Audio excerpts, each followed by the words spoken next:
is Game 21 of the 2024 Banana Bowl World Tour, loved by the brand new owners of Schrute Farms, our pals over at Zappos. The Bananas at 12-8 are a perfect 4-0 on the season here in our city by the sea, and looking to stay undefeated in historic Grayson Stadium. Let's see how they align defensively. From left to right in the outfield, it's Danny Hosley, D.R. Meadows, and Reese Alexiadis. Third to first in the infield gives you Gabe Howell, Ryan Cox, Jackson Olsen, and Eric Jones Jr. Behind the dish, it's Bill Leroy, and on the mound, Ryan Kellogg. Ryan Cox becomes the first man on the 2024 World Tour to get to 40 trick plays. Meanwhile, we saw Reese Alexiadis dazzle with the bat last night. We've seen him dazzling with the glove as well. A tornado catch trick play last weekend. He's up to 4 on the tour, and we've got to spotlight Jackson Olsen.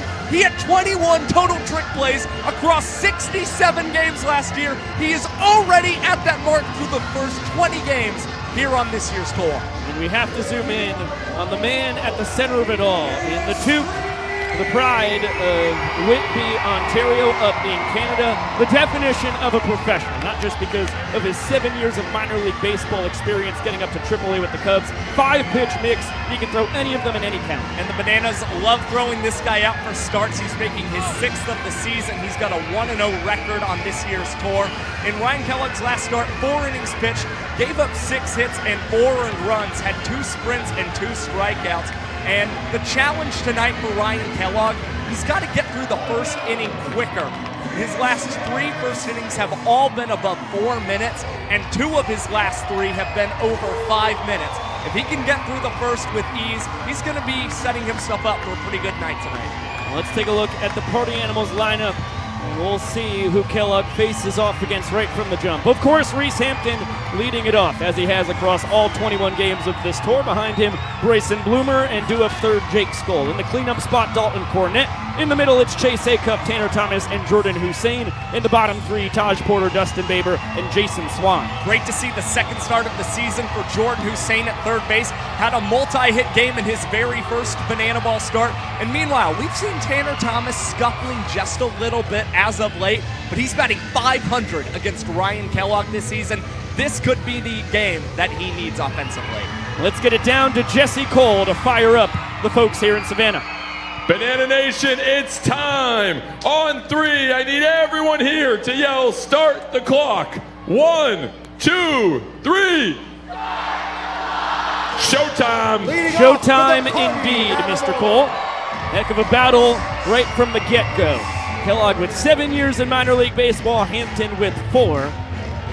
3 of them in the Detroit Tigers organization, the last one as an Arizona Diamondbacks farmhand and the best hitter on last year's tour, switch hitting center fielder.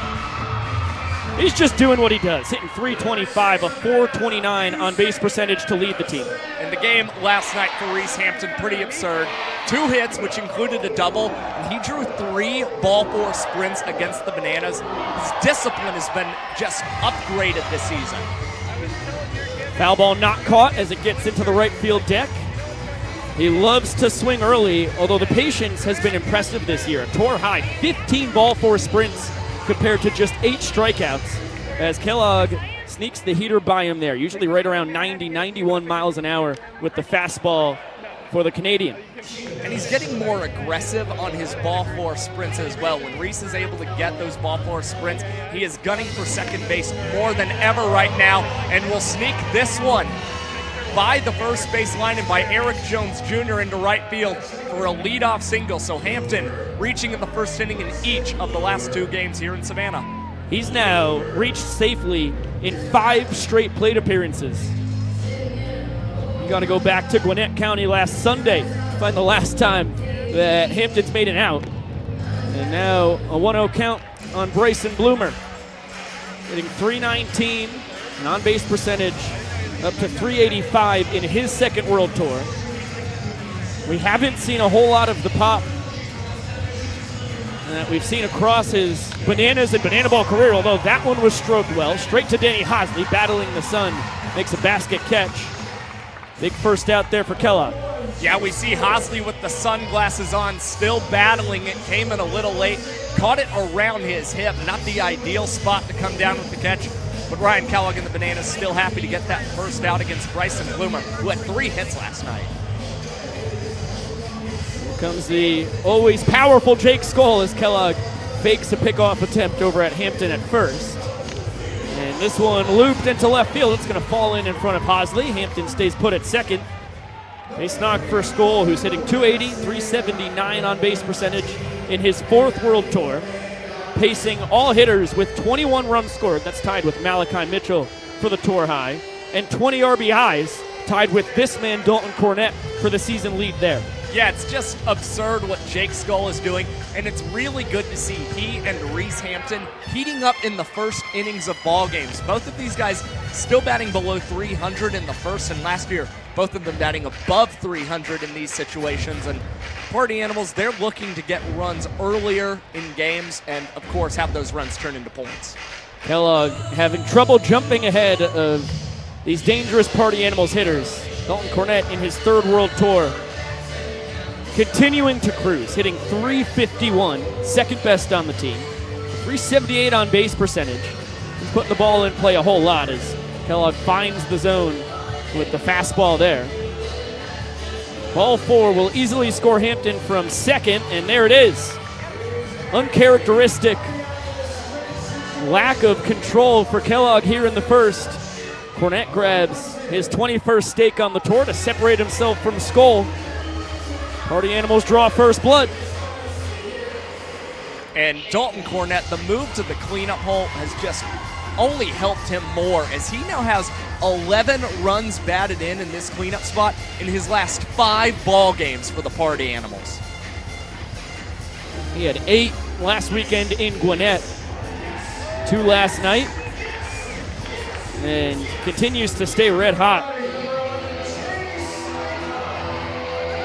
As Chase Acuff, the shortstop, take his crack at it. With runners on the corners and just 1 out still. Chase hitting .324, you see that right there. A .375 OBP.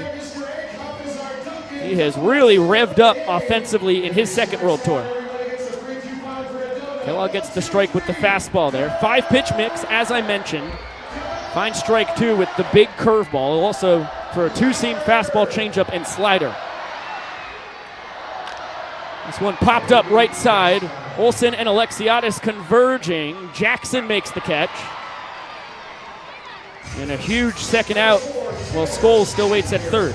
Yeah, Jackson Olsen able to keep Jake Skoll from tagging up and scoring there, and kind of a strange route, almost overrunning that ball and committing the error, but coming up with a big out. And now Kellogg will try and get out of this situation with only allowing 1 run, but again, Tanner Thomas batting .500 against Ryan Kellogg early on in this tour. This is a situation that the 3rd-year Party Animal has struggled in, though. He has not been able to come through often with runners in scoring position. That's right. Tanner just 3 for 22 batting with runners in scoring position this season. Had a base knock in a similar spot last night, though. It was 2 for 21 coming into this 2-game set in Savannah. Fouls this one away, and Kellogg has evened it up at 2 balls and 2 strikes. Skoll off of 3rd, Cornette off of 1st. 1 run is home. Do not trust the scoreboard. 1 run is already home. This one chopped towards Cox. He'll go under the leg, across the diamond. Jones Jr. with the scoop. And the damage limited to just that 1 run. The Bananas will need 1 to tie the inning, 2 to win it. Great trick play try by Ryan Cox there, going between the legs. An even bigger play at first base from Eric Jones Jr., picking that ball in the dirt, and you saw the fist pump from him. Now take a look at the Party Animals alignment defensively. Left to right in the outfield is Skoll, Hampton, and Thomas. 3rd to 1st in the infield, you see Jordan Hussein, Acuff, Dustin Baber, and Jason Swan. Behind the dish, it is Taj Porter, and starting on the mound, Garrett Delano. Chase Acuff still leading the Party Animals in trick plays this season for 29. Both he and Dustin Baber had a trick play apiece last night for the Party Animals. And Jordan Hussein, in his very first inning at third base for the Animals last weekend, collected a trick play for them as well. And we've got to watch Reese Hampton in center field for the Party Animals, trying to catch DR Meadows for this outfield lead in trick plays on the year. Let's zoom in on Big D on the bump. Garrett Delano in his third world tour for the Bad Boys of Banana Ball, the pride of Callahan, Florida. And as we talked about on the pregame show, the only pitcher with a higher ERA plus on this tour is Danny Hosley, but he's done it in over 10 less innings pitched than Garrett. And for Garrett Delano, a 2.04 ERA plus, meaning he's been over 2 times better than the tour average pitcher. In his last outing, 4 1/3 innings pitched, 5 hits and 2 earned runs, only allowed 1 sprint and got 5 strikeouts. But the Bananas made him work. He threw 93 pitches against him, but still did not get beat around. And Party Animals have backed him with offense. He's got 11 points earned this season and only lost 6. Here is the Bananas lineup opposing him. DR Meadows, Gabe Howell, Dan Oberst, Michael Deeb, and Eric Jones Jr., the first 5.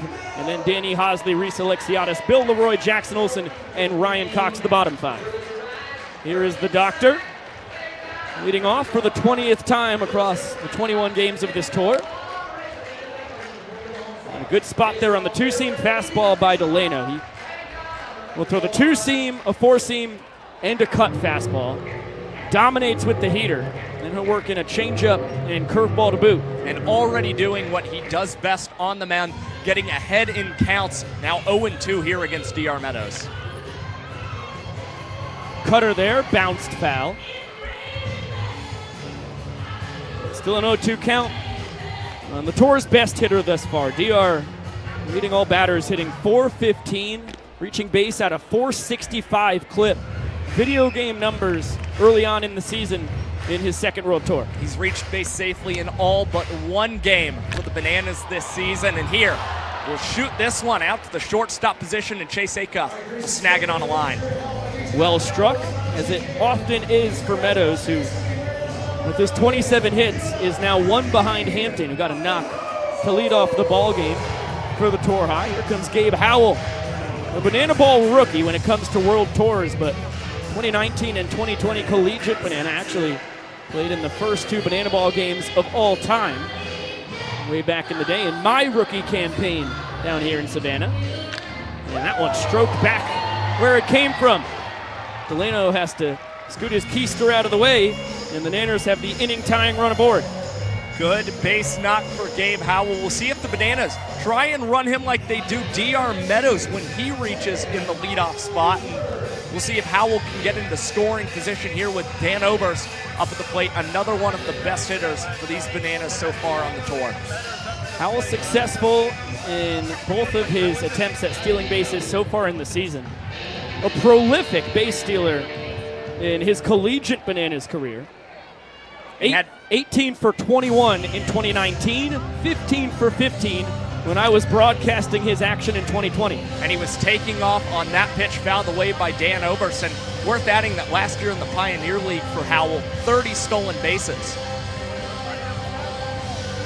That is right, out of 41 attempts. Excellent wheels. A disciple of Tyler Gillam's green light special base running system, rather. Oberst has experienced 6 years playing underneath Tyler Gillam. In his third World Tour, Howell fakes the steal there. Porter takes a look at him. Dan hitting .349, a .394 on base percentage. The best hitters we've ever seen in this young sport. Delano does an excellent job holding runners. Howell will get up to second as Garrett bounces that one for trick play number 4 on the tour. Fantastic trick play feel from Garrett Delano. Knew he wasn't going to try and get the lead runner, Gabe Howell, out at second base, and had time to bounce it in the grass over to Jason Swan and get the trick play. He's got 4 on the tour this year. He had none last year.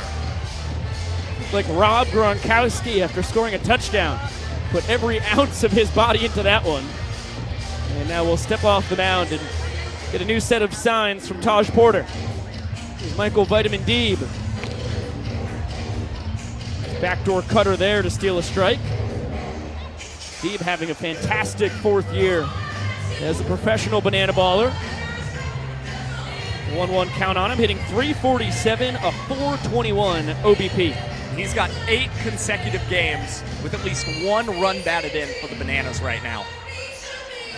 To 11 on the season. Howell the inning tying run at second base. Deeb the inning winning run at the plate.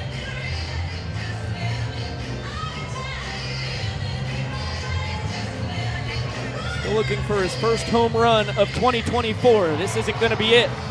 Tanner Thomas battling the sun. Will come down with it, and the Party Animals up by a point 1 inning into this ball game. Delano able to hold serve.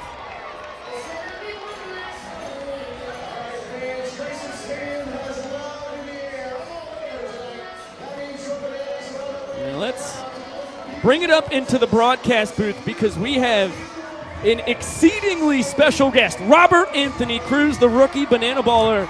This is the first time that you haven't been down there on the field starting a game in a while. You will be in later tonight, but thank you so much for giving us some of your time, man. Absolutely. Thanks for having me. Now, we have a very special game planned for you. You make a whole lot of your bacon on an insane social media following, so we wanted to go way back in time and find some of your pictures from the archive and just get your opinion on them. Okay. All right. I'm looking forward to this. Okay, terrific. Control room, let's get the first one and see what Rack thinks of it, okay?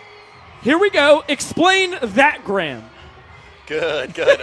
So here I see 448 weeks ago with, yeah. So first of all, the hair looks great.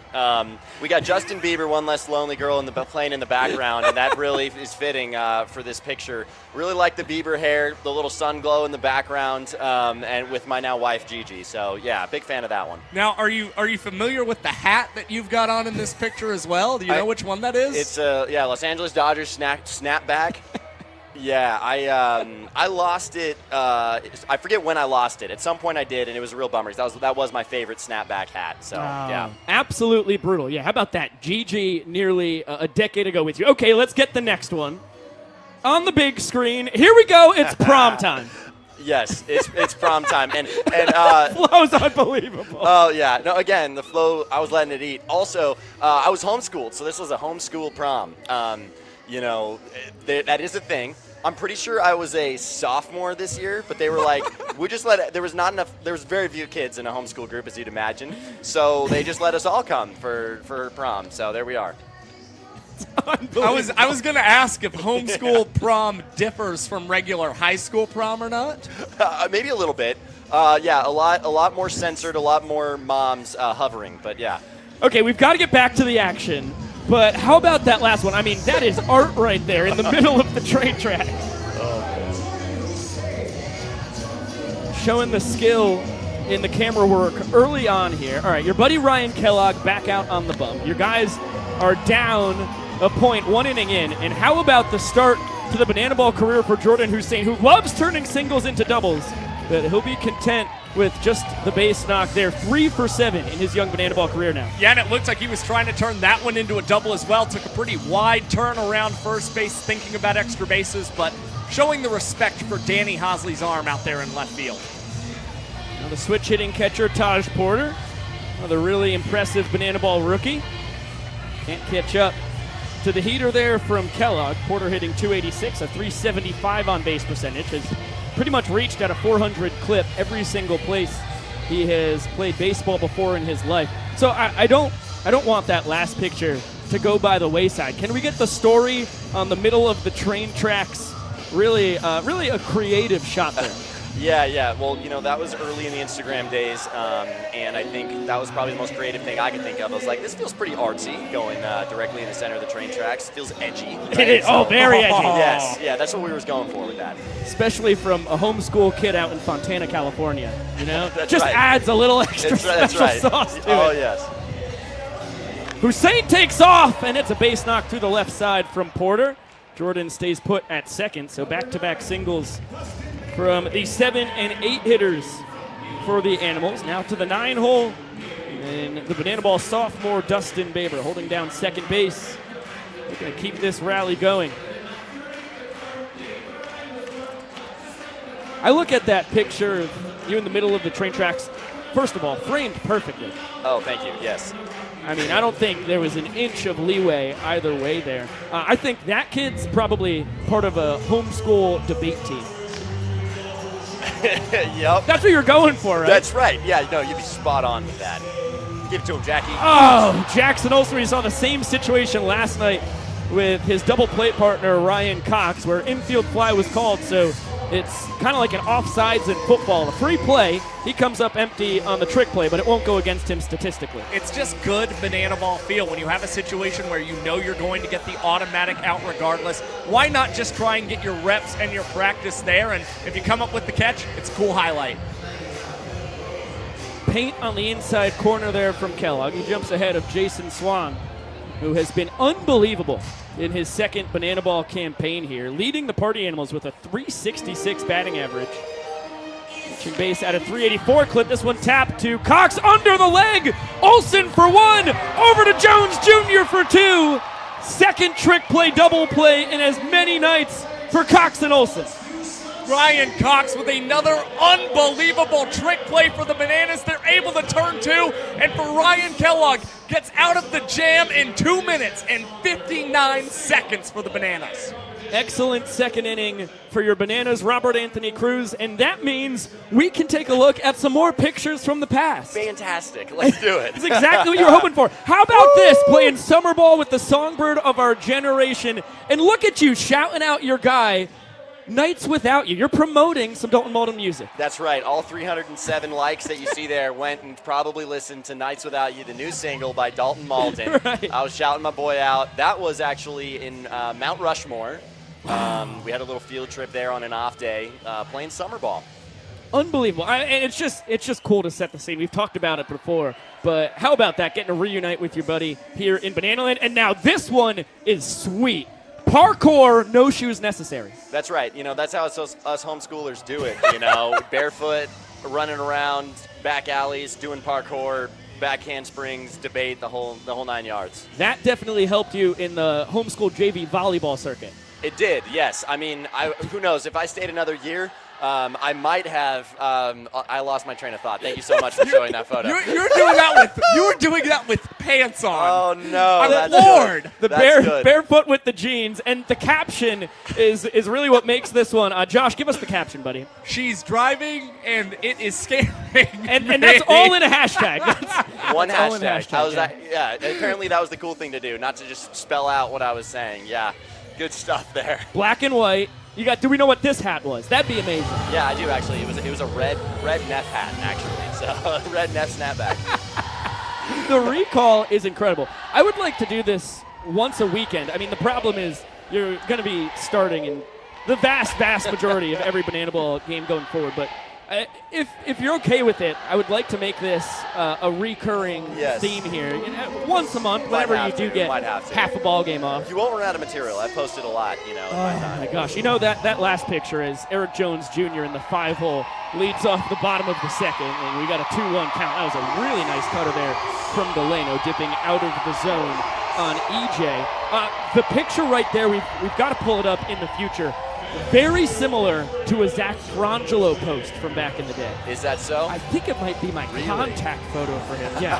Wow. We're going to get a side-by-side comparison soon. One day we will. EJ earns the sprint here. Looks like Delano went with a changeup on 3-1. Completely missed his spot. Jones Jr. testing the Party Animals sprint defense. They had to get it to all 7 fielders behind the pitcher and catcher before that ball is live. Good hustle by EJ, and there it is. Good work, Rack. Thanks, that's great. Pretty accurate, that's right? Pretty similar. We had the same hair and all that. Yeah, that's good. That's really good. It's a good look. Flash the Kid will pinch run for EJ, who just earned his team-leading 9th ball 4 sprint compared to just 4 strikeouts. Okay, I'm going to try and show this to the camera here. You can hold on. Before I do that, I was about to give Zach Frangelo's phone number away to the entire world. Let's zoom in on the picture and figure out how I can do that. Technical difficulties for Biko before I just absolutely out this guy. Hey, great save, guy. Okay, we'll I'm gonna risk it for the biscuit. Control room, don't show this if his number can be seen. Okay, yeah. All right, that's good work, Pico. I'll try and move it this way a little bit. Maybe this is the right spot. Yeah, anyway, this is the photo in question. Shockingly similar. 1-2 count on Danny Hosley. Last tour's leader in walk-off. Malachi with unreal speed out on second base is the inning-winning run, and that's a good spoil there from Haas. Yeah, and Hosley still batting very well with runners in scoring position this season. Led the Bananas batting .356 in these situations last year. He's batting .375 so far in 2024. Another 1-2, and that's a cut and a miss. Looks like Delano took a little something off of that as the baton handed off to Reese Alexiadis. Rat, can you help us understand what it is like facing Delano on the bump? Sorry, one more time. Just what it's like facing the arsenal of Garrett Delano. Yeah, well, he's got pitches moving both directions, right? I mean, he's got the two-seam and the cutter. That plays very well off each other. Also really likes going with that changeup that we know I love fishing for. So it's a good mix-up. I was happy to get a couple barrels off him last time. I believe I'm still looking for my first hit off him, though. Very good competitor. Can't confirm. I'm sorry. Well, you've got a nice young rivalry going with him. I mean, he's probably the best person on the Party Animals at playing the heel in this whole thing. And as you being the new golden addition on this Bananas squad, the social media superstar, obviously you've got a big target on your back when it comes to the competition. Oh, yes. Yeah, no, he's been a good competitor. It's been fun. I think if I ever leave the yard off him this year, I probably will be pimping it quite a bit.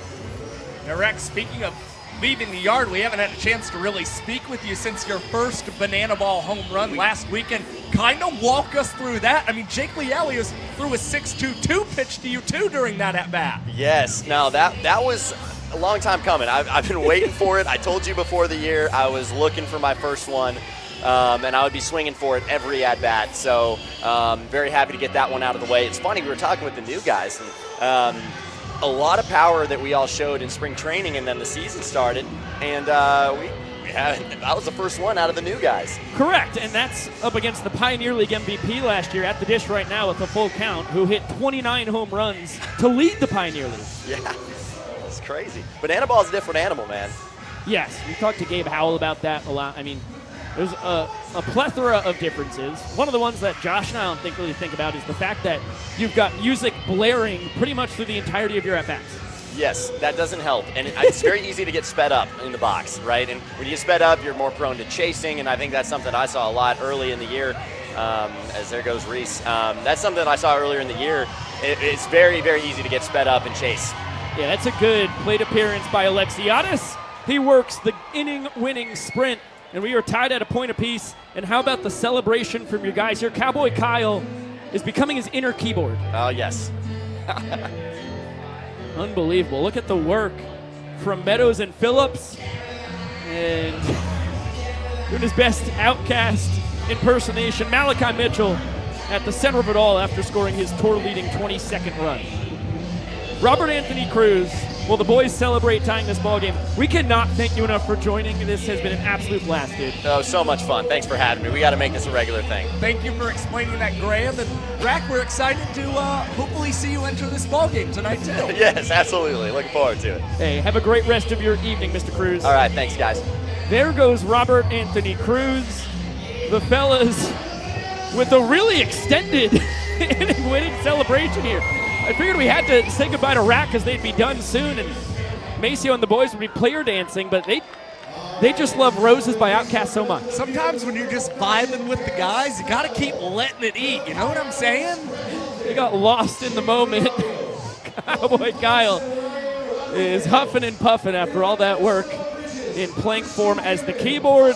We have Bananas and Party Animals uniting around Maceo for our player dance. It is 1-1, 2 innings in.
unbelievable work for the Party Animals, Lealios, Helton, Rodriguez, and Ponce. For the Bananas, Bridges, Dearman, Krasminski, and Mitchell. And now Kellogg takes over on the bump. He's got the top of the order. Josh, as we just got back-to-back Outcast songs, it makes me think, what's cooler than being cool? Having Rock in the booth. Couldn't agree more. We're fired up. We just love that guy so much. And can't wait to have him back up here. But as we mentioned a couple times, I mean, the problem is he's been playing so well that he has to be in the lineup nearly every night. But a good problem to have for Tyler Gillum, Adam Byron, and Ray Ortega is that just about every single offensive weapon they have on the tour has been playing phenomenally. They've got quite the amount of riches, and yes, it's the balance between finding the playing time for Hosley, Alexiadis, Rack, and Brandon Crosby as Reese Hampton collects his second opposite field hit of the night here against Ryan Kellogg, leading off the third. He has now reached base safely in 6 straight plate appearances. Reese has got to be thinking, all right. He's got to be. He's loving it.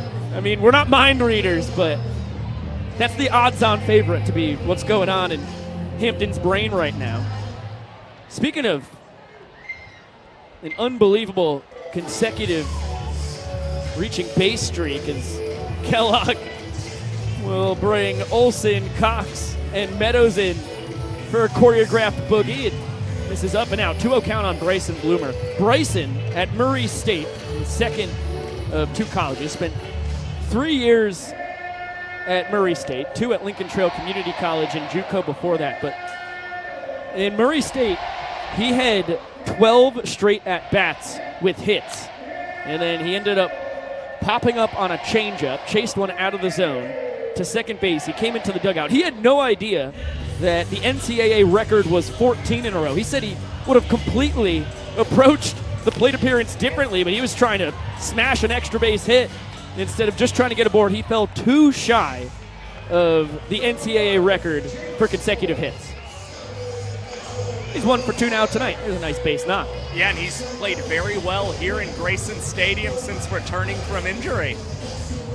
Good to see the love in both the YouTube chat and the K-Club chat for back-to-back impressive Outcast references from you. Bryson Bloomer is not ice cold. Liner back up the chute from Skull. Hampton's testing the arm of Meadows, and he's able to avoid the tag from Leroy. RBI knock for Jake Skull. He is tied with Cornett atop the ribeye board now with 21 apiece and playing spin the egg. How about Hussein? He nails Bill Leroy and then fires one back up the middle on a bounce, gets Bloomer at second base. How did that egg bounce and then break on the Party Animals DH? Not an excellent throw down to Bryson Bloomer at second base. He does not look too pleased about being hit with the egg. Boy, you are on a historical pace here right now. With the references and the puns, as Vincent's found one more spare egg, was thinking about hurling it. We'll put the mask back on and pony up for Dalton Cornett's second trip to the plate. He skies this one towards Meadows in center. Normally he'd be back flipping here, but with 3 straight hits to kick off the top of the third, he's going to make that one a routine play. Yep, it's all about banana ball feel once again. The Bananas trying not to open the Party Animals lead up any more in this inning with them already up 1 run. So for DR Meadows, just going to make sure he comes down with the catch and make sure Bryson Bloomer can't tag and get to third base. Bloomer still on second, Skull on first. Now Chase Acuff, double steal from the Animals, the throw to third in time. A strike from Leroy. And Howell able to get the tag on Bloomer in the nick of time. We're going to see if the Party Animals challenge, though. Bryson sticking around. And yes, Mike Vivacis will throw out the pink streamers. And Josh and I will throw on the Riedel headsets as our folks in the control room will cook up as many angles as possible so we can make sure we get this call right. Another look at the toss down to third. Boy, he looks safe there. This is a great angle.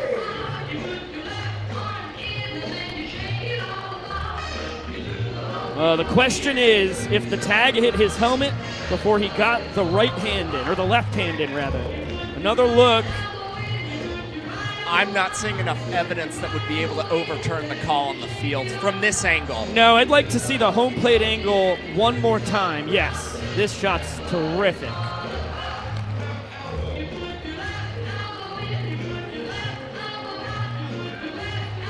No, I don't see the enough call's going to evidence. stand on the field. Inconclusive evidence, guys.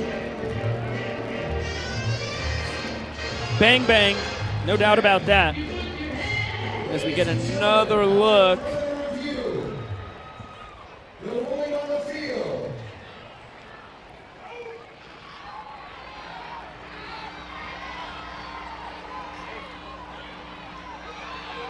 Inconclusive call stands on the field. Long wait.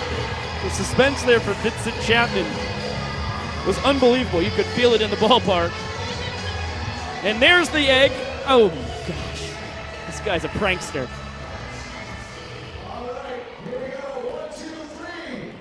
Big second out for the Bananas. Skull still leads off of second. Kellogg just misses the outside corner. Bill Leroy calls it a strike. Chapman disagrees. And it was a great throw by Bill Leroy down to third base, who, for all the innings that he's worked behind the plate this season, has thrown out more than 20% of base runners.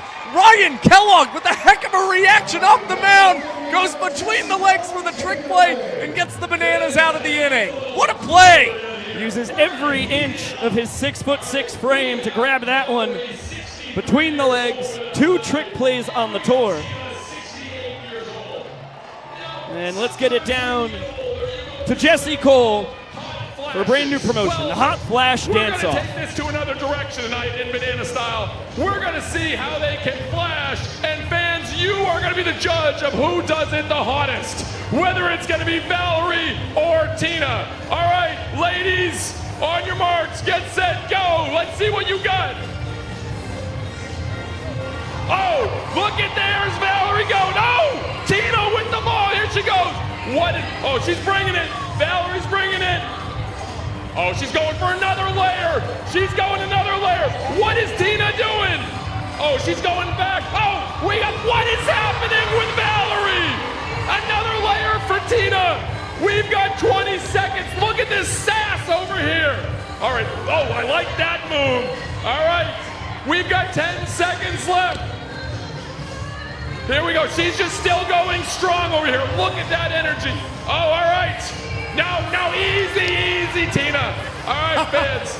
All right, that's it. Now you're going to be the judge. Who was the hottest? Was it Valerie? Or was it Tina? Our winner of Hot Flashes, Valerie!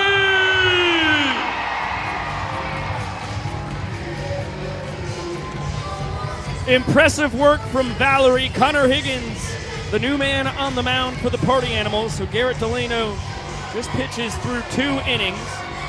Game tied at a point apiece. The Party Animals lead the inning by 1 run. And what a special segment we've kicked off after the Hot Flash Dance-Off. We got a couple pros here. Maceo Harrison and Jason Swan. Welcome into the broadcast, fellas. What's up? We're doing terrific. Now, which one of you guys would like to go first in the first annual BTV Dance-Off? I'll let Maceo go. Yeah, that feels right. The Did you just say professional me? dancing first base coach. Okay, Mace, you're going to go first while Bill Leroy leads off the inning. All right, bet. Oh. We'll see what kind of music Shark gives you. Yeah, we're gonna see. We'll see what the vibes are.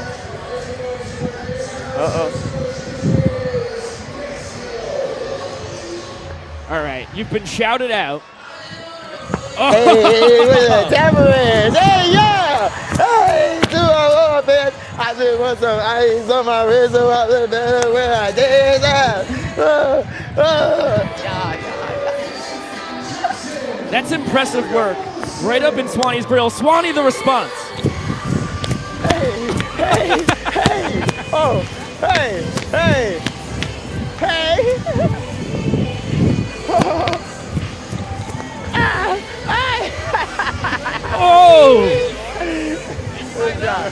Okay. All right. All right, Swan.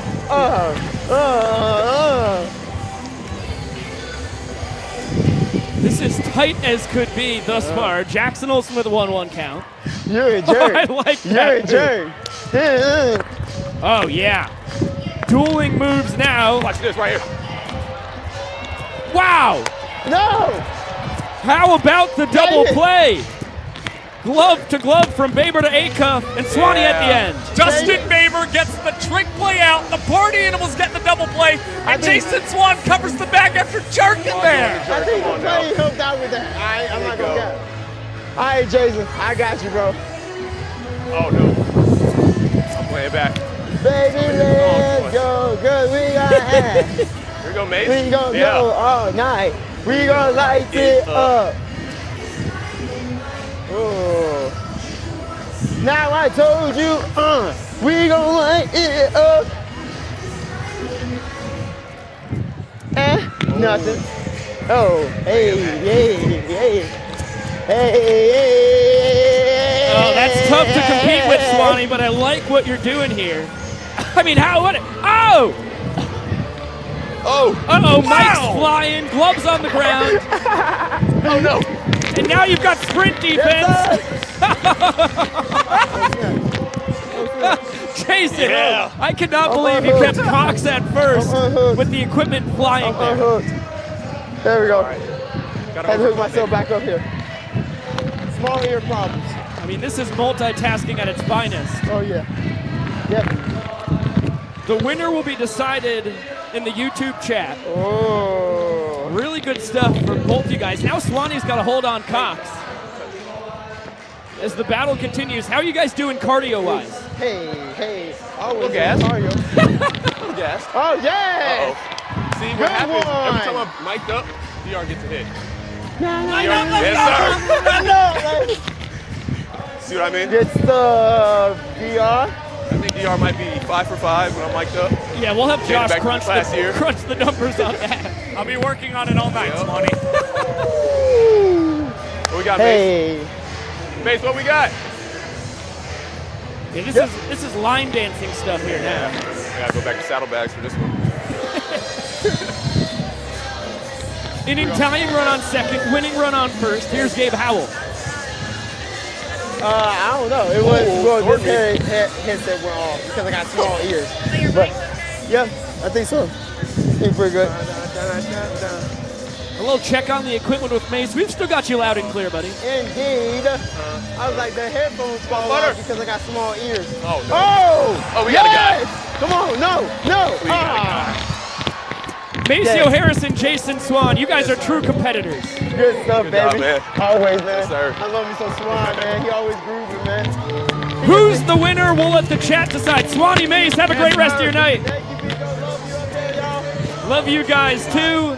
Let's get it down to the Banana Nanas as we head to the fourth inning. Party Animals up 2-1.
Award-winning work from the Banana Nanas, who have been declared the best dance troupe in the world.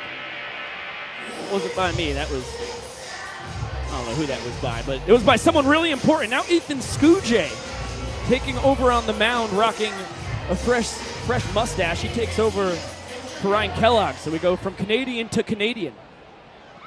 Yeah, and great to see Ethan Skujay second relief appearance on this year's tour. And for Skujay, kind of a Jekyll and Hyde-like performance his last time out.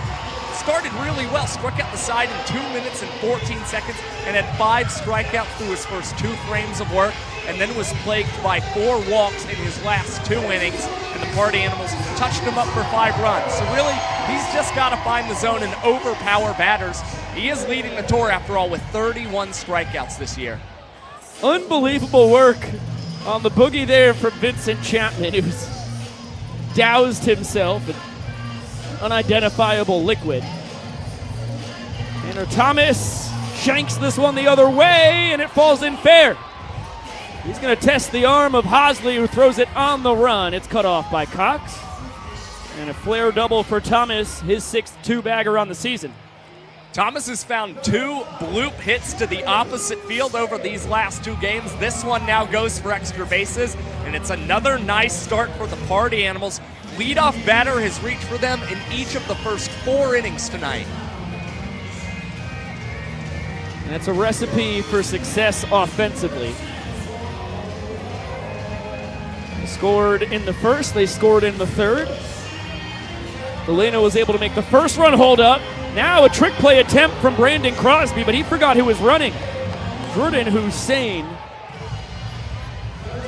is speed. To quote Lightning McQueen, this guy can absolutely fly.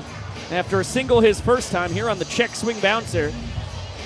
That's going to be the second trick play missed of Crosby's Banana Ball career. Yeah, we've seen Brandon Crosby out to the lead amongst all Banana Ball rookies in trick plays. Of course, wants to try one every time the ball is hit to him, but just not recognizing that Hussein able to bust it down the line there, and probably should have just gone for the routine play to get that first out for Skujay, as Hussein takes off running here and is able to swipe second base. Tanner Thomas, though, does not steal home for the Party Animals. Second and third. With no outs, I completely agree with Tanner's decision to stay put. We've got Porter, Baber, and Swan due to swing it here. All 3 of those guys can drive you in easily. The Bananas now bringing the infield into half depth. As this one all the way to the backstop, and Tanner Thomas was heading home, heads back to third. Hussein was about halfway to third himself, jogs back to second. 3-1 count here on Porter, who singled his first time. Yeah, that one just sailing over Porter and Eric Jones Jr., who's moved behind the dish to catch Ethan Skujay. Great reaction time by the pitcher coming off the mound to cover the bag and keep Thomas from coming home. Now Skujay runs the count full after Taj has a mighty swing and a miss. Payoff pitch. Fouled straight back. The dance battle right now on YouTube. Nearly 500 votes in. 59% Maceo, 41% Jason Swan. Understandable. Swanee was the underdog coming into the battle. Nice work by Porter there. Earns his 5th sprint of the season. Picks up 2 stakes along the way. Thomas and Hussein score. And the Animals have put at least 1 run across in 3 of the 4 innings now tonight. And that trick play missed just hurts Ethan Skujay and the Bananas a little more as 2 runs come across the score. And how about the fireworks on home plate from the Animals, all watching in wonder and amazement. Well, sparks fly. The Animals all take their turns running through it. Ryan Rodriguez gets beat up as these things start popping in every which way direction. He wants more. He jumped back through. Fluke and Higgins getting in on the action. Fluke with the double dip as well. Here comes Sexy Mexy for a 3rd trip over, and now Vincent Chapman's going to jump over. Well, it's just sputtering smoke. Bold move there by the home plate umpire.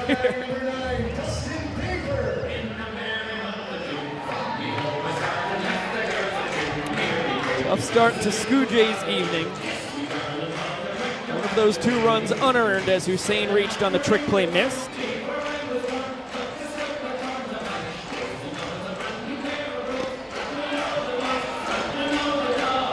And a 1-1 count on Baber. And he popped it in the infield, was out on the infield fly rule his first time. Skujay with a powerful arsenal. Consistently the hardest throwing man in banana ball this tour, 93 to 94 miles an hour with the fastball. He's touched 96. And regardless of what he's been throwing, thanks to TrackMan, we've been able to see that most of his pitches ranking amongst the top marks on this banana ball world tour in spin rate. Yeah, that's double trouble right there. It's a 5-pitch mix. 4 seam and cut fastballs, a slider, a curveball, and a splitter.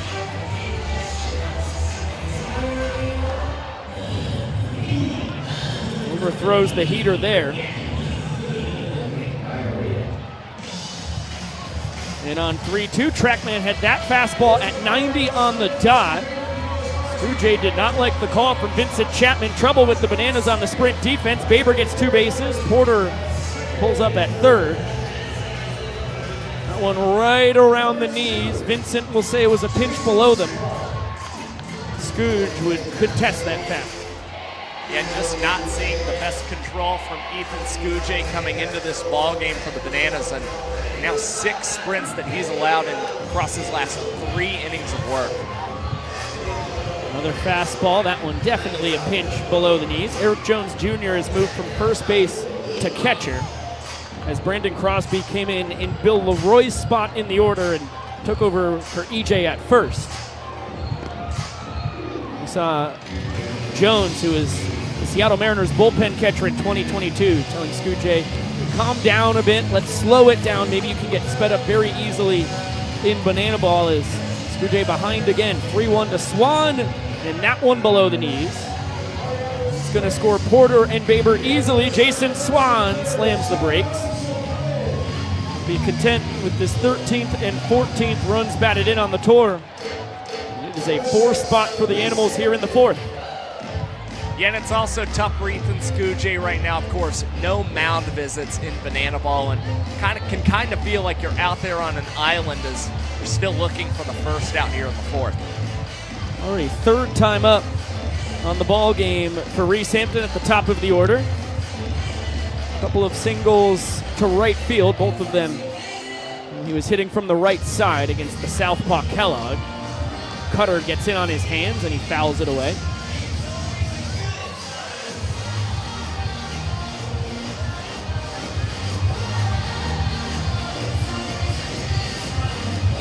Two now on Reese, who has reached base safely in 6 straight plate appearances.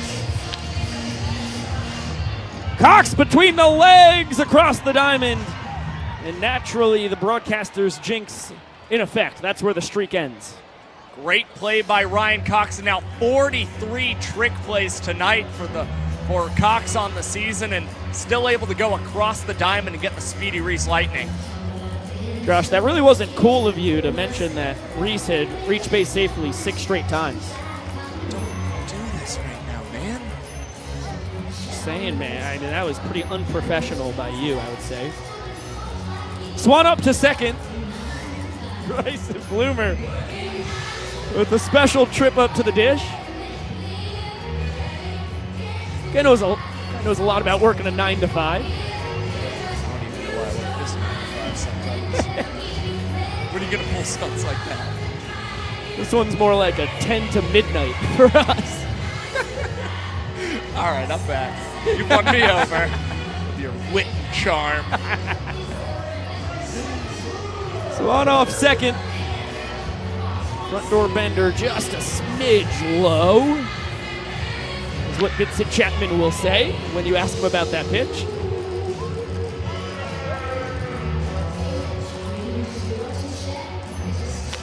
That one off the end of the bat and on the run. Meadows able to handle it, and Swan retreats back to second. D.R. Meadows crashing in fast there in left center field to come up with the play. Thought he might tumble at the end there, but able to stay on both feet, get the second out. Now Ethan Scooge trying to get Jake Skoll for that 3rd and final out in the 4th without giving up any more runs. Jake Skoll had only seen 2 pitches across his first 2 plate appearances. A pair of singles, but watches that one floating down and in. And then Scooch backdoors the bender to even up the count. Nothing but curveballs. This one is out to Reese Alexiadis. That will staunch the bleeding. 4 runs for the Animals in the top of the 4th. The Nanners will need to respond with 4 of their own to avoid falling behind by 2 points, 5 runs to win the inning. It's Hey Baby O'Clock here in Banana Land.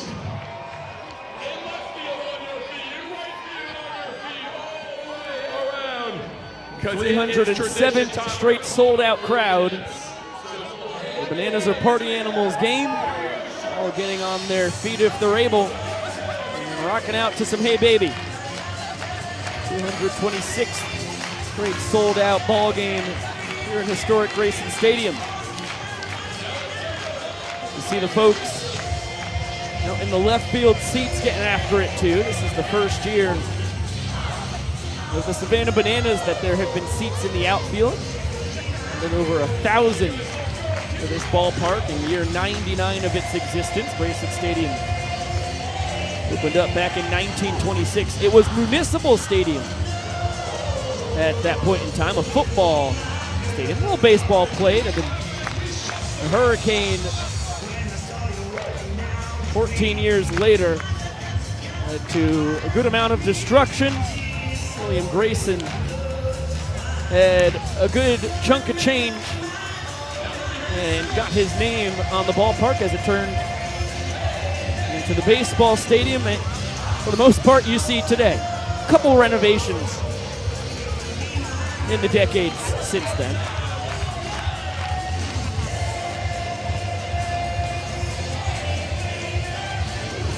This is now the 5th year of Banana Ball, the 9th year of existence for the Savannah Bananas. We currently trail this ball game 2 points to 1, trail the inning 4 runs to nothing, and will have to mount what would be their 3rd 5-run rally in an inning on this tour, and they'll have to do it against Dylan Porter, the hard-throwing righty out of Oakland, California. Yeah, and I don't think it's going to be easy against Dylan Porter as long as the Party Animals defense is able to back him. He's going to have success out there on the mound.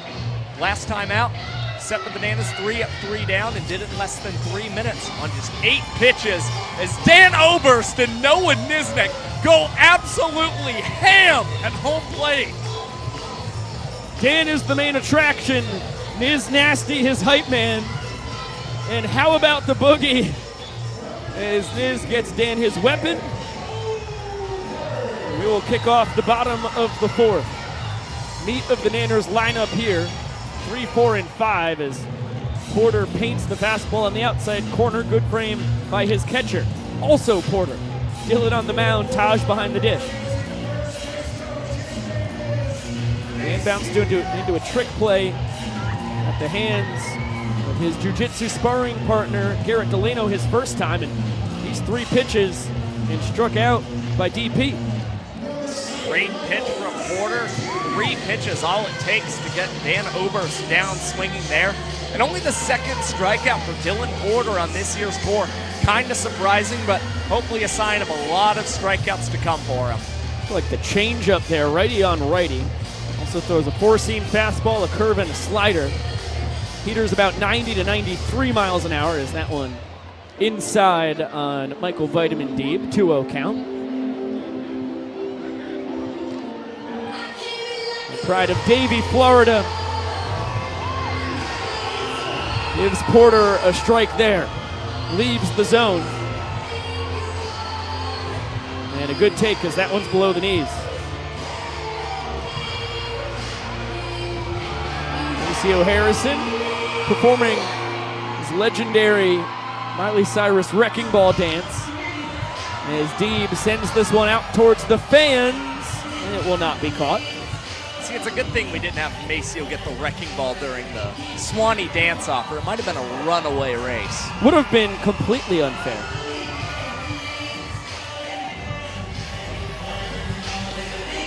Sprint for Vitamin Deeb. His 6th on the tour compared to just 5 strikeouts. He's going to test the Party Animal sprint defense. And he's in there ahead of the tag from Skoll. He's the 7th and final Party Animal defender behind Porter and Porter, who had to touch the ball before it's live. Deeb's boogieing on second base. Another look at it. Looks like the call was correct from Bryson Wheeler. And you see Jake Skull's momentum leading him past this second base bag. He's having to reach out to try and apply the tag on Michael Deeb there. And the Party Animals, the arms up in celebration as if they came away with the out. Unfortunately, the call will not go in their favor here. Bananas with the runner in scoring position. Aggressive move there from Deeb. Well, the Bananas will still need to get 2 more guys on base before they can think about tying the frame. Once again, it's tough to strike at the bottom of the zone for Vincent Chapman here. Anything around the bottom of the knees, he's pretty much just not going to give it to you.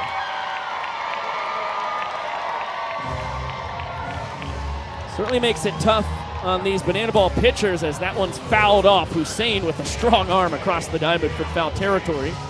Shows off the cannon. And Wheeler and Chapman both agree that that one was foul. Nonetheless, it's an impressive play by Jordan Hussein, leaping up, getting that in the glove, and throwing a pretty great throw over to first baseman Jason Swan. Again, we talk about what a plus defender this guy is, and that's the reason the Party Animals wanted to play him at third tonight. EJ had a sprint his first time. Malachi Mitchell pinch ran for him, scored the inning-winning run in his stead. Flail and a miss there as Porter pulls the string. Great breaking ball from Porter. EJ way out in front here. Now we'll see if he tries to speed up EJ's bat here, and he'll miss outside trying to go with another breaker. Yeah, slider not competitive. And the payoff pitch. That one all the way to the backstop. Fastball bounces off the glove of Taj. Deeb will score easily from second. Jones Jr. is going to be content with his second 2-base sprint of the contest, and his team leading 16th run driven in of the season. And of course, Dylan Porter not pleased about giving up 2 ball four sprints in this inning, but fortunately for him, he can be pretty content being up still with a 3-run lead here in the 4th inning. Now Danny Hosley. Things will get sticky for the Party Animals if Hosley can reach. Then the innings tying run will come up to the dish in the form of last year's Pioneer League MVP Reese Alexiadis as Haas leaves the zone. It's very attractive, that high fastball from Dylan Porter, a guy who's worked at driveline, a lot of spin on the heater. Thing looks like it's coming in a whole lot lower than it ends up. Finish my thought from earlier on why it's so tough to not be able to get that strike at the bottom of the zone for these pitchers is you just saw it right there with a man on second base. If you give up a sprint, that guy is automatically going to score. So it just makes the job so much tougher for the pitchers as Porter goes 3 straight heaters there and blows them all past Hosley.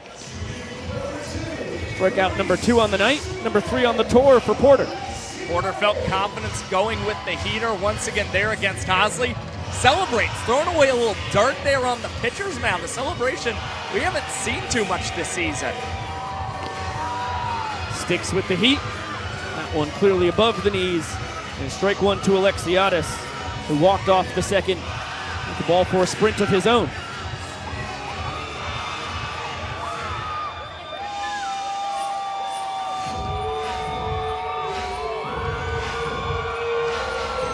The California kids dueling here in Banana Land. Porter out of Oakland, Alexiadis from Manhattan Beach. Looks like a costume for the character of Super Reese might become a fixture for Alexiadis. I mean, it's helped him through his first 2 plate appearances in Banana Ball as he's doubled and drawn the ball for sprint with the cape on. He gets jammed here. Baber between the legs, slick as could be. Perhaps his 29th trick play of the tour. And the Party Animals jump out in front 3-1 as they win the inning 4-1. Here comes Emily Cole to shout out our Bananas Foster family of the night. There are over 400,000 children and teens in foster care across the country without a permanent home. To raise awareness and help bring families together, we created a nonprofit called Bananas Foster. This organization is dedicated to celebrating those who are already doing wonderful things in the foster care world while educating and inspiring others to get involved. Tonight, Bananas Foster is celebrating the Garner family. The Garners have been licensed since 2008 and have welcomed 20 children into their home. A sad fact in foster care is that 75% of sibling groups are separated and live apart while they are in care.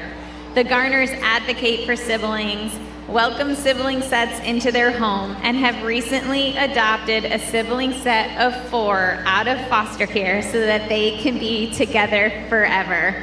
Fans, please help us celebrate the Garner family for all that they're doing locally for the foster care community.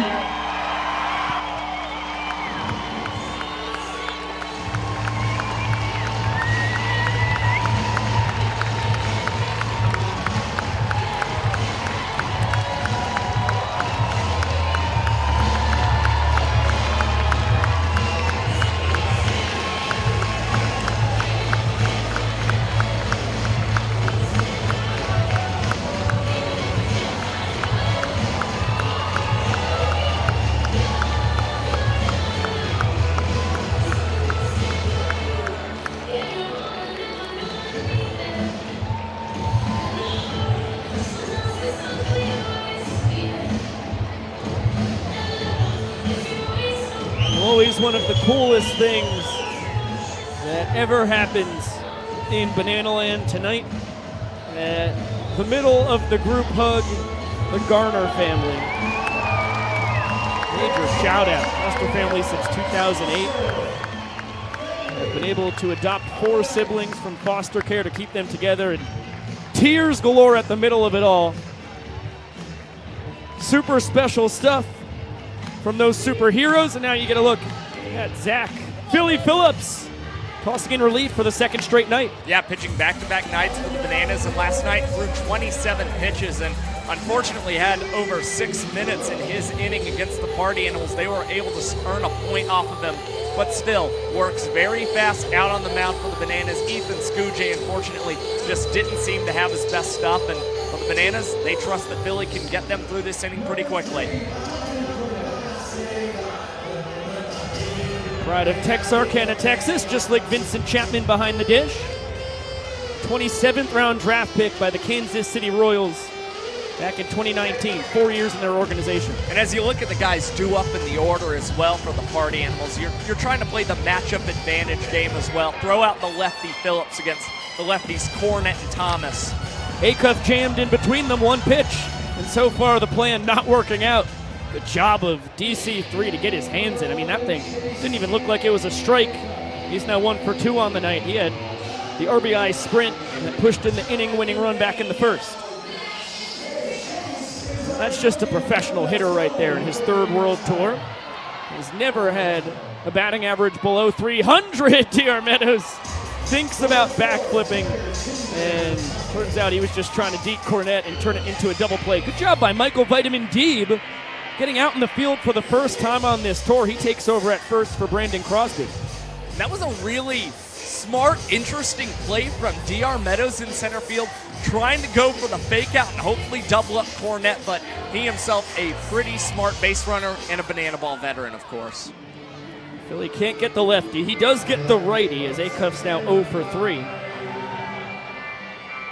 Now Tanner Thomas, who you would think, you bring in a southpaw to take care of a left-handed hitter, but he has always, even going back to the Tallahassee Community College and Virginia Tech days, hit lefties better than righties, reverse splits, which is pretty unique. And against all the Bananas left-handed pitchers last season, batted .364 against them, and pokes this one into left field. Danny Hosley come in and collect the second out of the inning. Philly working quick, as he always does. He owns the fastest inning in banana ball history. 55 seconds.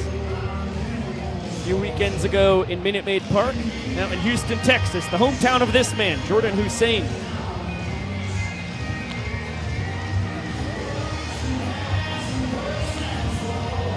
for 2 on the night, 3 for 8 in his awful young banana ball career.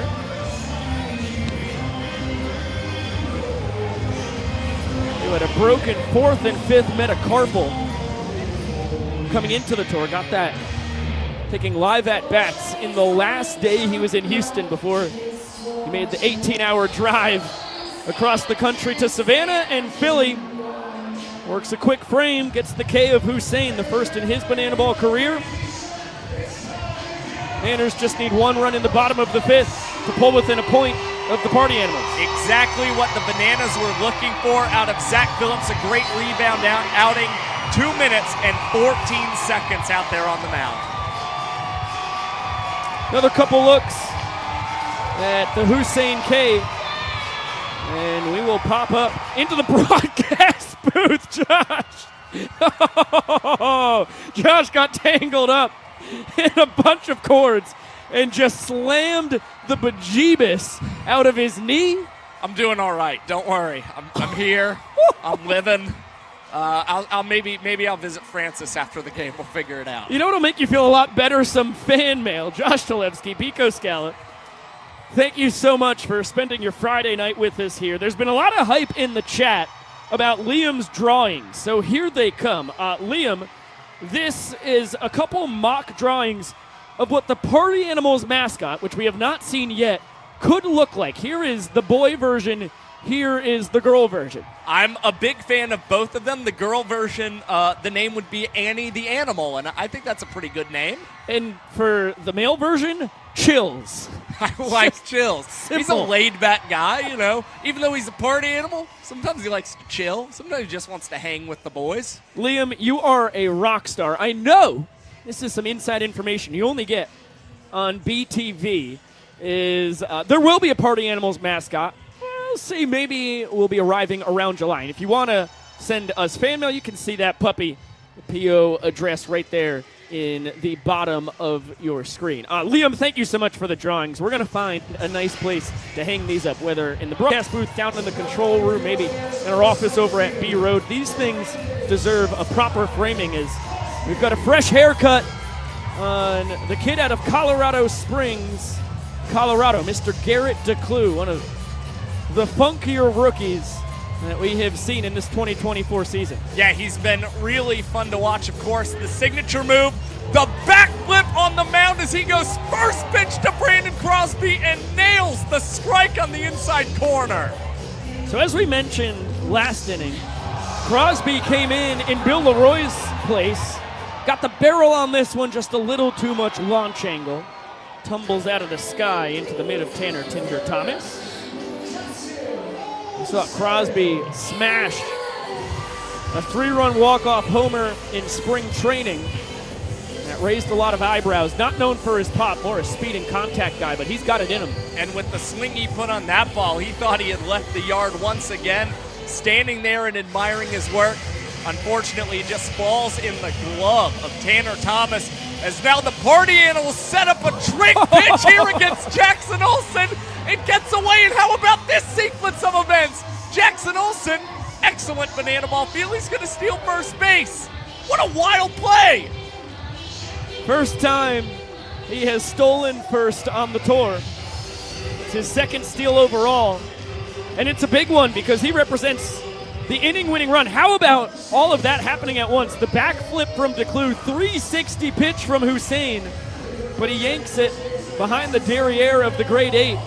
Now Malachi Mitchell pinch running for Olsen over at first, and Ryan Cox, who's second on the tour with his 8 walk-offs, holds the fate of the frame in his hands. Another bouncer from, this time DeClue. The first bouncer was from Hussein on the celeb pitch. That moves the fastest man in Banana Land up to second. You see the 21 runs scored, tied with Jake Skoll for the tour lead. His 14 steals in 15 tries. Nobody is close to him there. Dan Oberst second with 6 stolen bases. Jake Skoll with 6 white bags as well in the 2 spot.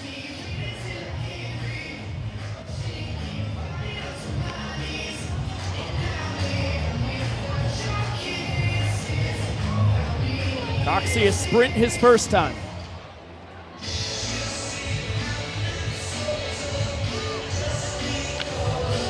This one chopped to Hussein, goes between the legs and takes care of the glove magician. Second trick play of Hussein's career. And even though he's a banana ball rookie, if you think Dustin Baber is smooth over there at second base for the Party Animals, Jordan Hussein might be able to match him in how flawless it looks coming between the legs there and being able to get these trick play outs. His second on the tour. DeClue fakes a pickoff towards Malachi at second, off screen, and he takes off for third. He has third base stolen easily as DeClue backflips and finds a strike. By the way, I said Colorado Springs. Littleton, Colorado, the hometown of DeClue. His teammate Brett Helton is the pride of Colorado Springs. This one off the top of the grandstands and an 0-2 count on Meadows, who has lined out and then stroke a single up the middle his last time. As you see Meadows ripping the backflip as well with Garrett. Inning-winning run 90 feet away. 0-2 to the Bananas leadoff hitter, and that one behind his behind. Getting ahead of DR Meadows 0-2. Maybe a throw behind the back is sort of an intimidation tactic, now trying to set him up for the punch out. It's a gutsy move because that one yanked outside. Now deuces are wild. And Meadows sends it out to right center. Can of corn for Skoll. DeClue holds serve. A scoreless fifth inning for both sides, and the Animals maintain their 2-point lead. Big out for Garrett. DeClue getting the tour leader in batting with runners in scoring position out there. The Party Animals just continue to keep this lead here against the Bananas.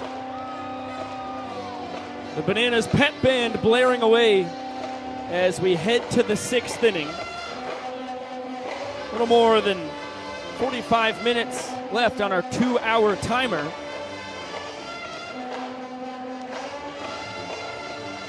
And we will pop up into the broadcast booth because a little switch up on the entertainment script. Let's switch it up in the broadcast too. Every single time here in Banana Ball on this tour, we're giving away a pair of shoes thanks to our friends over at Zappos. So let's do it a little early, give the folks a couple more innings to get their submissions in. So click the link in the comments section or in the description. Fill out all of your info off screen. Josh, drum roll, please.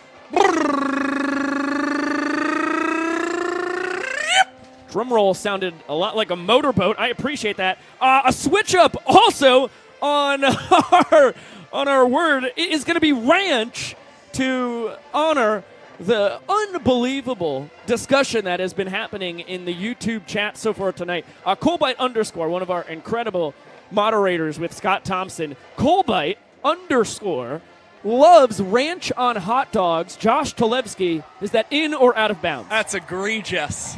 Absolutely egregious. I'm not going to knock it before I try it. I like to try everything once before I give it a bad review. How about Jackson Olsen? First tour at second base after being the everyday third baseman last year, and he's finding a home there. Fine play. Excellent boogieing by Vitamin D at first on the other end. And that's what fires you up if you're Jared Donaldson entering into this ball game. First pitch you throw, you get it on the ground, and your infielder backs you up with a phenomenal play over there at second base. Hang a star on that one. Now Dustin Baber, with his third trip to the dish, will pound a beer, hurl away his mug, and take a sobriety test from Vincent Chapman. He fails miserably, but we'll let him stay in the ball game. Josh Talevsky, do you have the stats at the ready on the outcomes of Dustin Baber's plate appearances after chugging a beer? Yes, I do. He is batting .286 this season after consuming a beverage at the plate. He's hitting .227 overall. It's unbelievable. Take a look at his tour numbers right there. Popped out his first time, then a 2-base sprint and a run scored in the 4-run fourth for the Animals. A little shaky town out in center field. Good stroke there from Baber, but Meadows has it lined up behind his back. DR Meadows You are a wizard. 14th trick play in as many tries. Finally has an opportunity to go for the trick play with nobody on base and does not opt for the backflip. He's going behind the back to make a terrific catch, and he's flossing it out with Danny Hosley in left field to celebrate. Amazing trick play battle on this young tour between Meadows and Hampton in center. DR 14 for 14, Reese 9 for 10. And while Vincent Chapman gritties, a 1-1 count on Jason Swan in the 10 hole. Bounced into a trick play double play his first time. As that splitter misses a smidge up and in. And a 2 RBI sprint back in the 4th. Peter gets the outside corner. Good pop there from Jared Donaldson. Trackman had the fastball at 91. Yeah, beautiful location there for Donnie on the outside corner, and goes high heat here against Jason Swan, and he protects fouling that one off on the screen. The splitter looks so much like a heater out of the hand. Completely makes sense why you bite on the elevated cheese. As this one's rolled over, Robert Anthony Cruz freshly inserted at third base. Swan stays put at home just doing push-ups, hoping that a little extra workout will brew some success later in this ball game, as Rack handles the play easily. Another look at it here. The splitter gets the ground out, as so often it does, and Cruz, with all the time in the world, says, I'm not even going to do a trick play, I'm just going to take care of this casually. A dance from Deeb, and let's get it down to the young professor for a blindfolded pillow fight. And I'm going to go ahead and disorient you by spinning you around here, all right? On your mark, get set, spin. Here we go. Spin for 5. 1, 2, 3, 4, 5. Fight, gentlemen, fight. Here they go. Oh, there's contact. It's a 2-on-2 brawl here. We've got Brandon and Chase by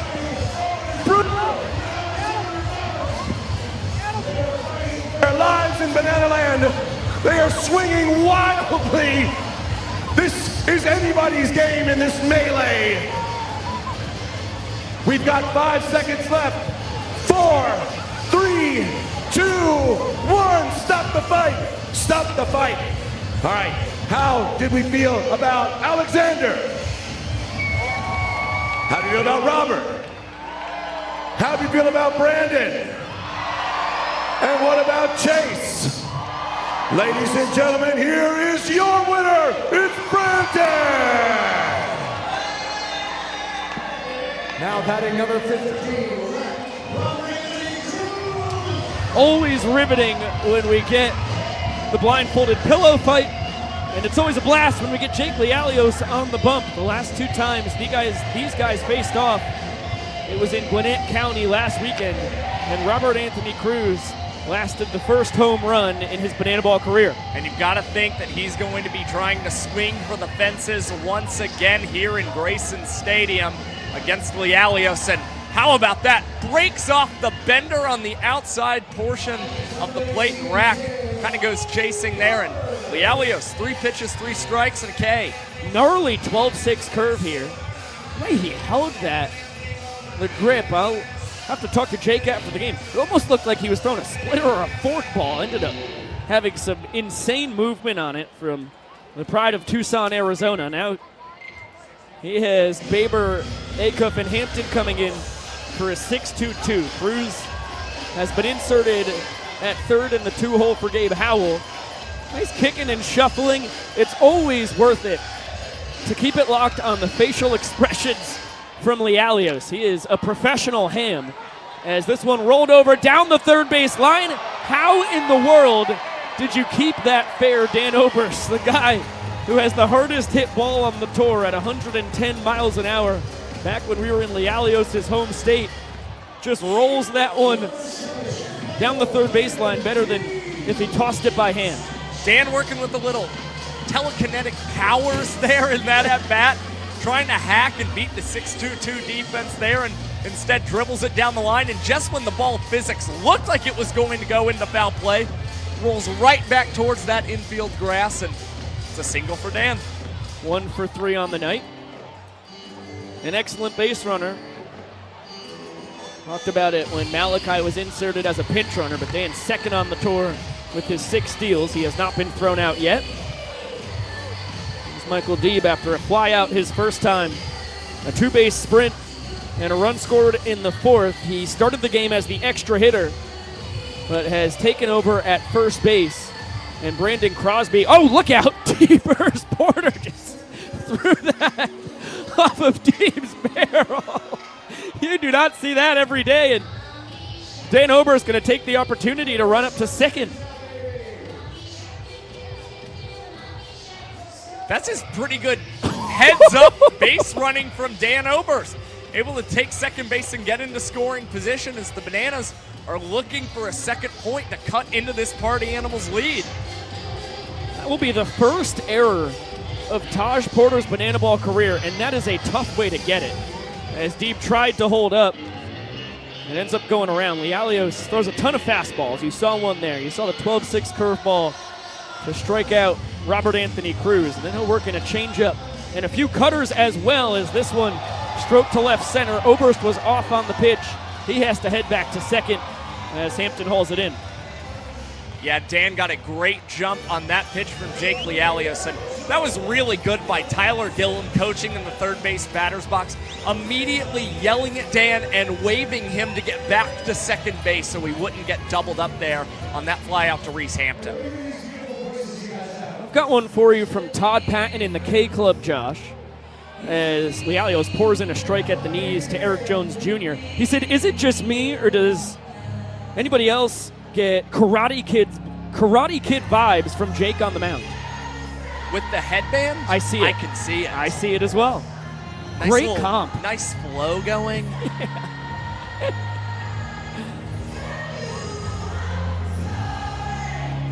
2-1 count on Jones Jr., second on the tour with his 8 walk-offs. Oberst on second base represents the inning-winning run. And now Jake one bad one away from bringing the Bananas back to within a point. Paul said, not until you said it, now I can't unsee it. So true. Shot into left from Jones. Oberst getting the wave around. Throw from Thomas is offline. And EJ has his 9th walk-off of the year. It's a 3-2 ball game. Great piece of hitting from Eric Jones Jr. He's been pretty bull happy this season, but the Bananas not going to complain, getting that one. And now Princess Potassia coming out to the pitcher's mound. But I'm going to follow my heart. And my heart is leading me to Dan. Dan, will you accept this rose?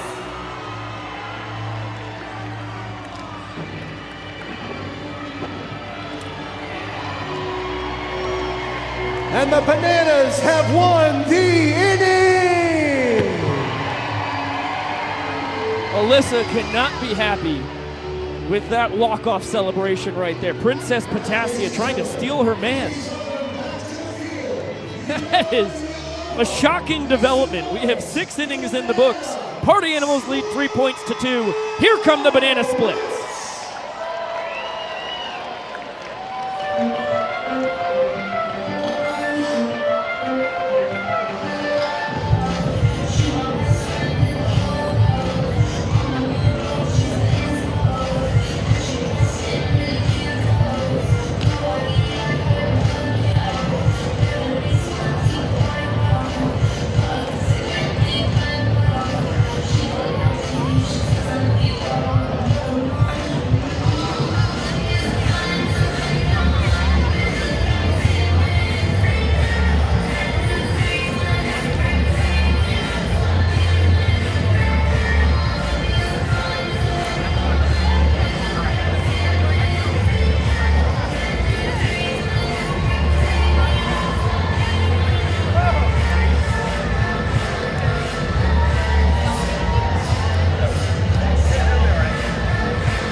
banana split stupendous, as they always are. They're dancing to one of my favorite songs in the entire world, Speed Drive. No kidding. Oh, that thing just makes me move it and groove it, man. Take a look at the numbers on the tour for Jared Donaldson. Not what he would like early on, but we saw a similar thing last year across February and March. The accuracy wasn't there for Donaldson. It's such a feel pitch, the splitter, and banana balls a little different than baseballs when it comes to feel. But he's just poured in 2 heaters there for Hampton, and once the calendar turned to April last year, Donnie became one of the best pitchers on the tour for the rest of the way. Yeah, I mean, sometimes guys are just going to have slow starts in banana ball. We've seen it 2 straight years now for Donaldson, which is definitely not the ideal case in talking with him. But again, the splitter guys have to figure out this banana ball a little bit more than some of the other pitchers with more traditional arsenals out there on the mound. How about this, though? Jared Donaldson is going to get a big strikeout swinging of Reese Hampton. He is fired up, walking off the mound there with a lot of swagger. We break down Jared Donaldson's outings kind of by outing this season. We've seen the most success from him this year when he is getting balls hit on the ground with these party animals. And in his first inning of work, 2 of his 3 outs coming to ground outs.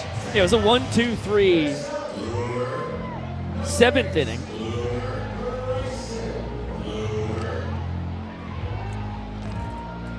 Check that, 1-2-3 6th inning. Now we're in the 7th. I figured it out. Retired all 4 party animals he's faced, and that's how silly his splitter will make somebody look. Bryson Bloomer, his 2021 Bananas teammate, with an ugly swing. When you're able to induce the ground balls like we're seeing from Jared Donaldson, it's really just a sign that the splitter is working for him. Consistently sits 90 to 92 miles an hour with the fastball. And then the splitter in the low 80s as Bloomer gets that one just a little in on his hands. Danny Hosley! Unbelievable way to grab his 3rd trick play of the tour.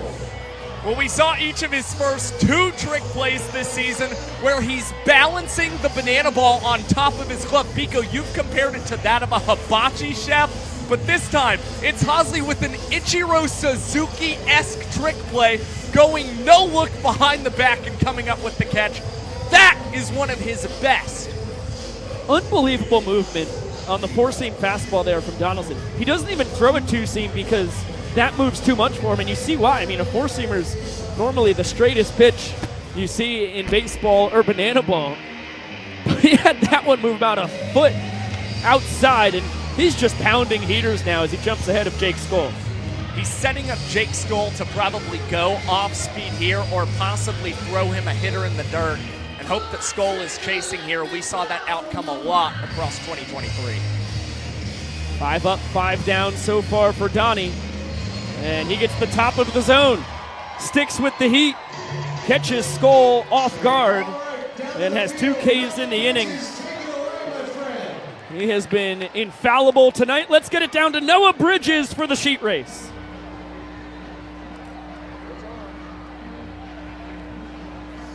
All right, they're getting ready down there. We got a good old-fashioned sheet race. We're here. Check. Going on. Noah's going to tell us all about it right about now. How we doing, Banana Land? You have a good time? Good. I'm about to show you some sheet that you've never seen before. I mean, sheets about to go down. With that being said, I got the sheet race. I got 4 colors. Their job is to stay inside of this sheet as they race around the outfield. Your job is to cheer them on. Y'all ready? You ready, boys? 3, 2, 1, go! And they're off. Cheer them on. They're sheeting up.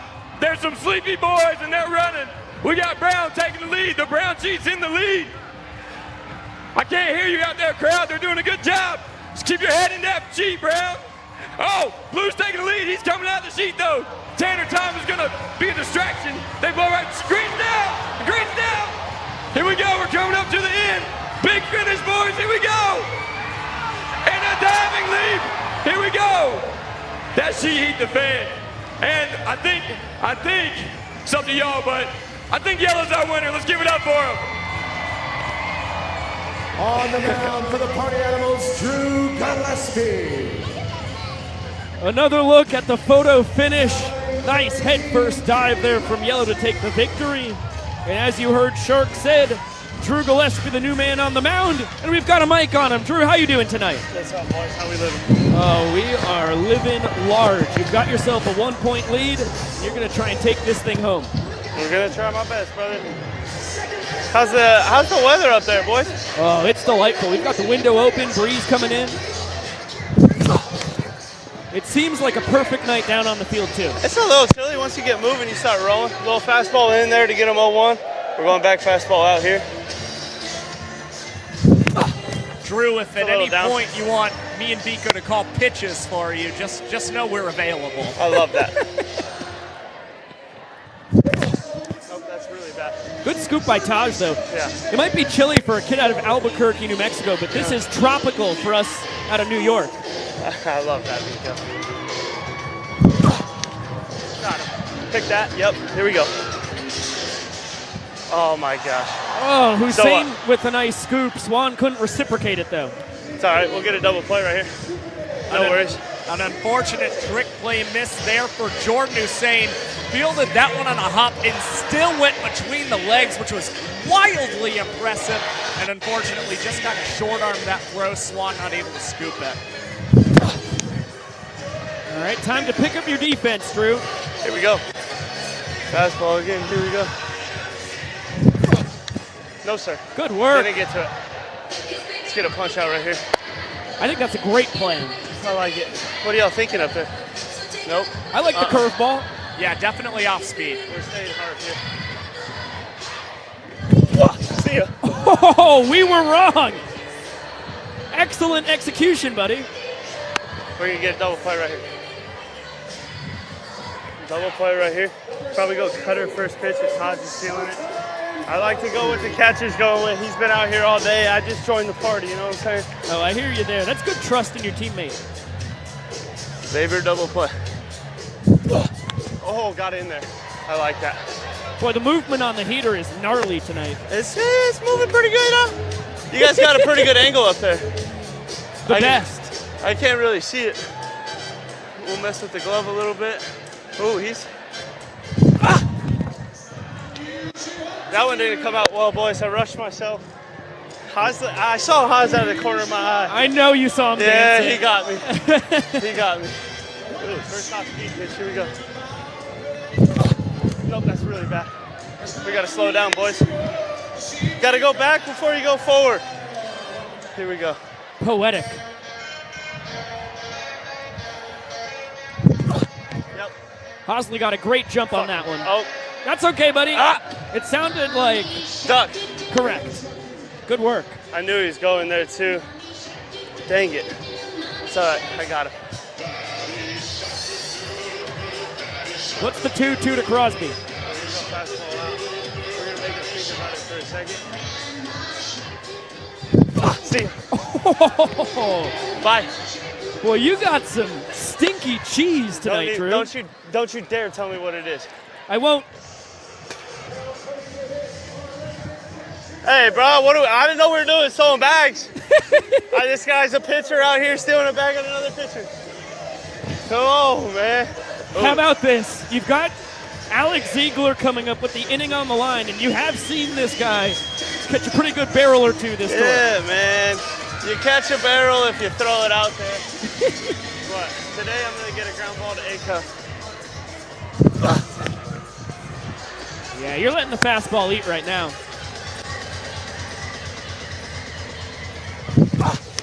Oh, fudge. Oh, good catch. Oh! Yes. Off of Baber. Throw from Acuff home. Got him! Got him! Got him! In time! What a play! What a play! What a play! Come on! Good work, Drew. And the fan challenge has been popped. So we will take a look at this on replay review and see if Gillespie has in fact gotten the party and was out of this jam. Hey, did you get him?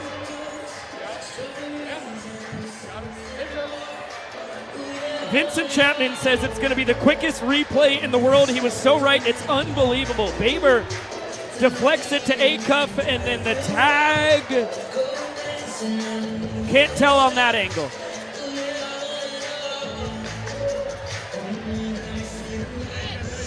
Yeah, this is the shot. He looks out from here. Another look.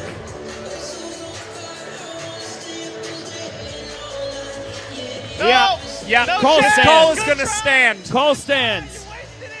You wasted it. Love you too, You spent Vincent. all night and you wasted it. It's a shame. It really is. Drew Go Gillespie. put the banana jersey on. Go put a banana jersey on. Come on. Let's go. Yeah. Ah! Come on.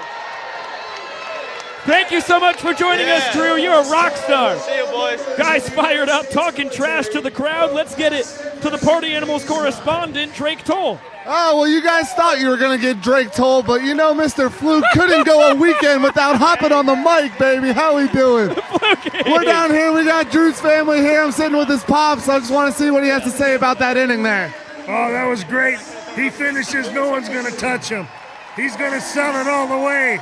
Go Party Animals. That's right. He said he's going to throw heaters right down the middle, and there's nothing they can do about it. Let's see what his mom has to say. They're all strikes to me, Fluky. All of them. That's right. It don't matter. They can't hit my boy Drew, baby. But There's only one pitcher better than him, and that's Fluke right here, buddy. yeah, even his own dad thinks I'm better than him. Let's go, baby. Love it. Love it. But, hey, that was a good inning by Drew. We needed that shootout at home, so keep the boys up 3-2. That was huge. Sean Fluke, you tossing it back to us? Oh, yeah, I'm talking to both of you guys. Let's go. What do you guys think about the rest of the game here? Hey, Fluky, this has been an excellent ball game. How about the play from your infield there, man? Unbelievable. I'm going to go ahead and ask Drew's dad what he thinks the final result of the game is going to be with the son on the mound. Go Party Animals. Go Drew. That's what I'm talking about. We're going to take it home, man. No one better to have on the mound than the boy Drew. Mr. Undeniable, thank you so much, buddy. Yes, sir. We'll see y'all next week. See you, Fluky. Oh, my gosh. What a delightful surprise that was as Andy Archer takes over for the Nanners. Dude, Drake's looking fantastic. Never better. I can't believe he dyed his hair. I know, and he really grew out the beard. That was impressive work from the pride of Valonia, Arkansas. Here comes the man out of Milton, Georgia, Andy Archer.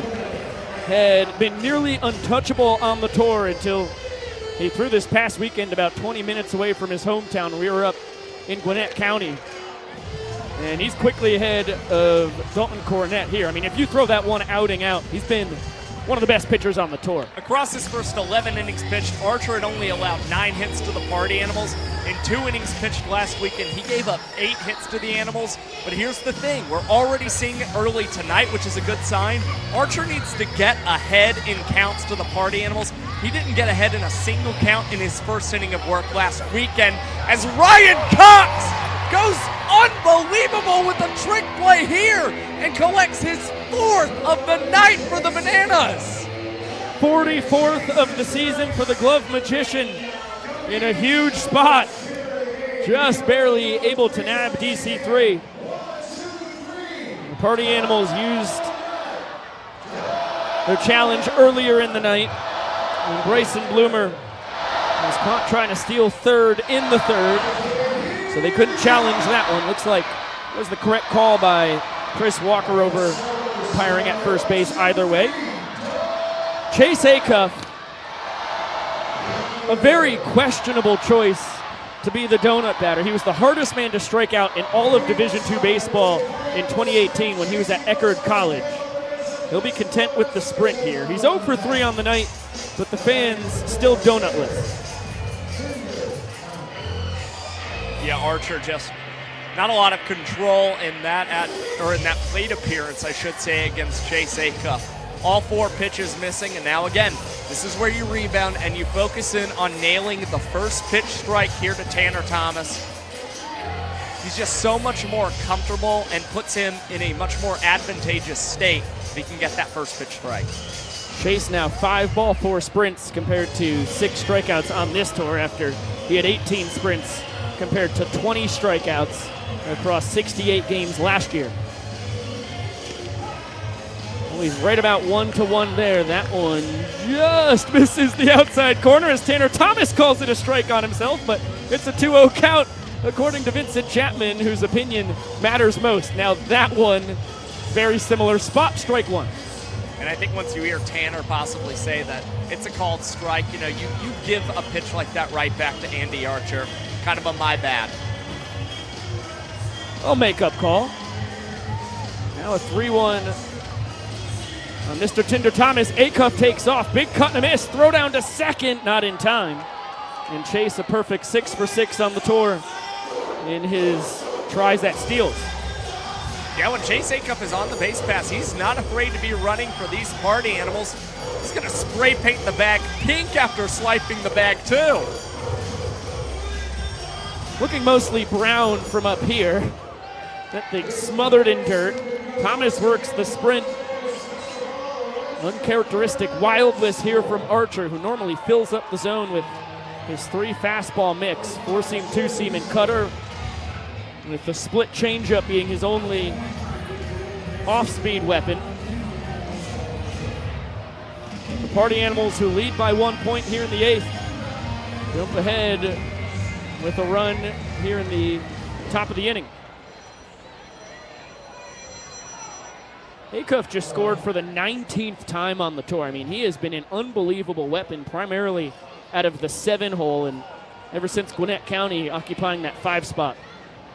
And that move that we saw from Chase Acuff in stealing the bag and then Tanner Thomas working the sprint, it's a pretty classic bananas base running move that we usually see. The party animals just taking a page out of Tyler Gilliam's book. Well, Acuff, a Tyler Gilliam disciple, 2021 collegiate banana.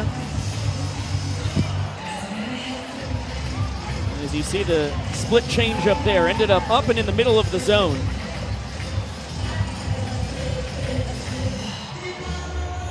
Hussein just able to spoil it as he gets the fastball blown by him. Excellent tunneling there from Archer, who will spike his first arrow from the quiver behind the mound. Little flub on that one, a blunder.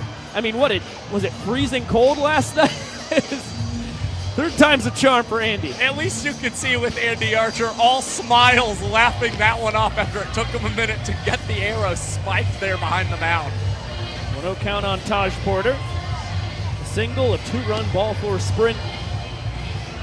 And a hot shot that looked like it could have been ticketed for right center field. Jackson Olsen robbed him of his 2nd hit of the night.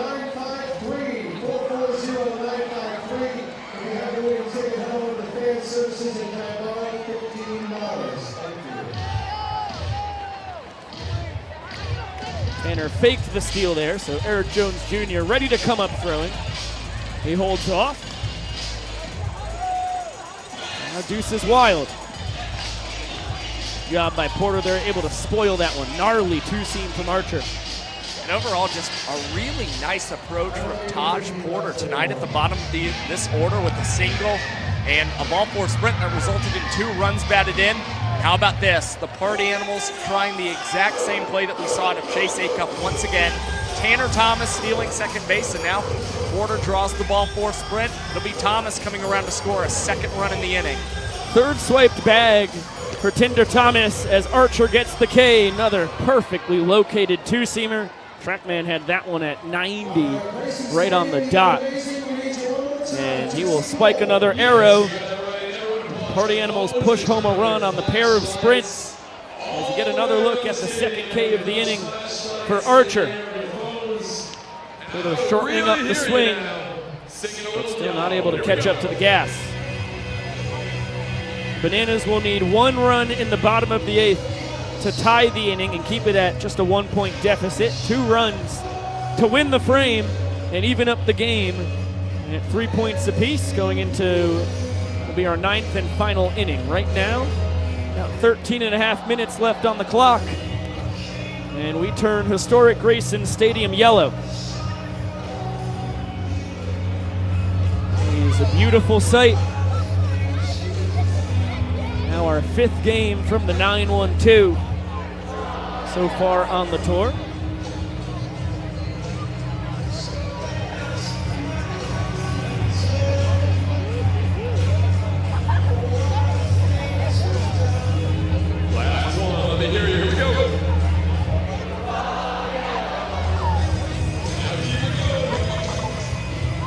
No Bridges, dangerous man to give the bubble gun to. You know he's going to be a menace with that puppy. Back in the birthplace of Banana Ball, Jesse Cole, we've got to hear from you, buddy. How are you feeling about game 21? We love you so much, Banana Nation. Now let's go, Bananas! Kind of feel like he avoided the question, but I'll accept the answer. It'll play. Drew Gillespie will be out for his second inning of work. Awesome that we were able to get the mic on him for the bottom of the seventh, because I think it's just fantastic to get inside the brain of one of the calmest guys in Banana Ball in the middle of a pretty frantic and wild circus. Let's get it to the young professor. Hitting in the place of Ryan Cox, please welcome Gabe Howell. How about this? It's the first time on the tour that Gabe Howell has been the golden batter. Yeah, I mean, we saw Gabe Howell. He's been taken out of this game for Rack over there at third base, but you can still re-enter Gabe Howell to have him bat as the golden batter. And Bananas, you know, they've liked him batting in the top of orders, and even though it's the 8th, they still want him to lead off this inning and hopefully get on base against Drew Gillespie. Heater for a strike, curveball down and out for ball 1. Howell 1 for 2 on the night. That one right at the bottom of the knees. A pitch we have not seen Vincent Chapman call a strike very often. But I agree with the call. That's right around the zone right there. And this is also very interesting golden batter strategy from the Bananas, opting to use it with the bottom of their order up, because in the final inning it appears as if the heart of the order will be due up, and those aren't necessarily batters you're going to want to golden batter for. Unfortunately for Howell, set down on strikes in his very first opportunity. He's now 1 for 3 on the night, and Gillespie picks up strikeout number 3. He is looking crisp. I mean, that is a no-joke two-seamer. Trackman had it at 89 miles an hour. And to the top of the order we go. DR Meadows. 1 for 3 on the evening. 2 for 3 in the barrel department.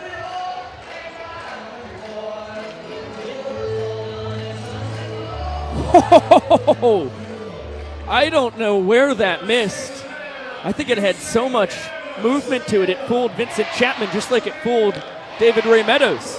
I was going to say we saw quite the reaction from DR there at the plate with that breaker from Drew Gillespie, but even though the pitch doesn't get the call, he gets right back in the count. DR Meadows fouling off the next offering. Good spoil there from the doctor. Our center field camera has gone to the land of good and plenty. So we adjust. And it's back and better than ever. Good work, Crew. 2-2, bounced up the middle. Baber, backhand, off balance, throws off line. And it'll be an infield single for Meadows.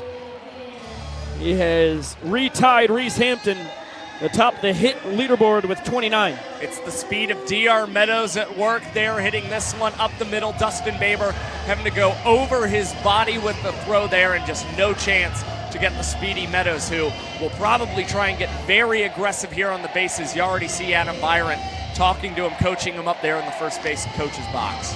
Chop to second. Baber under the leg. Third trick play of the ball game, 31st of the tour. Didn't have a chance to get Meadows at second. Once again, the speed of the Bananas center fielder on display as he represents the inning-tying run in scoring position with 2 outs. Good trick play from Dustin Baber, and you're up 1 run in the inning if you're the party animal. So not necessarily important to focus on getting the lead runner there. Instead, just worry about getting that second out, and they accomplished that. It's a fantastic curveball from Gillespie. Fools Dan Oberst. And then drops down, sidearm, fires the fastball high. Nobody holding Meadows at second. He's got a healthy lead. We've already waxed poetic about his speed. A base hit into the outfield should score him. Any hit falling into fair play here, so long as it reaches the outfield grass, DR Meadows is going to be trying to score. Curveball misses a couple inches out. Now Gillespie 1 ball away from losing this inning. Wow! Heater below the knees. Gillespie not at all happy with the call. Meadows will, in fact, score the inning-winning run. Check that. What am I talking about? Figure out the score, Biko. The inning-tying run. So the Party Animals cannot claim a point in the 8th. And now Oberst on second represents the inning-winning run. And Michael Vitamin Deeb up to the dish as we get another look at the pitch. Unfortunately, the game was still going, but it's just a foul ball from Deeb. Oberst was stealing. He retreats back to second. I think I could defend Vincent Chapman's call on that pitch. And the Party Animal sure would have loved an insurance point going into the final inning here tonight, but even though the Bananas have tied this inning, just to make sure they don't win it and even it up going into that last frame. Porter steals a strike for Gillespie there. Similar pitch, similar frame. That one a hair outside.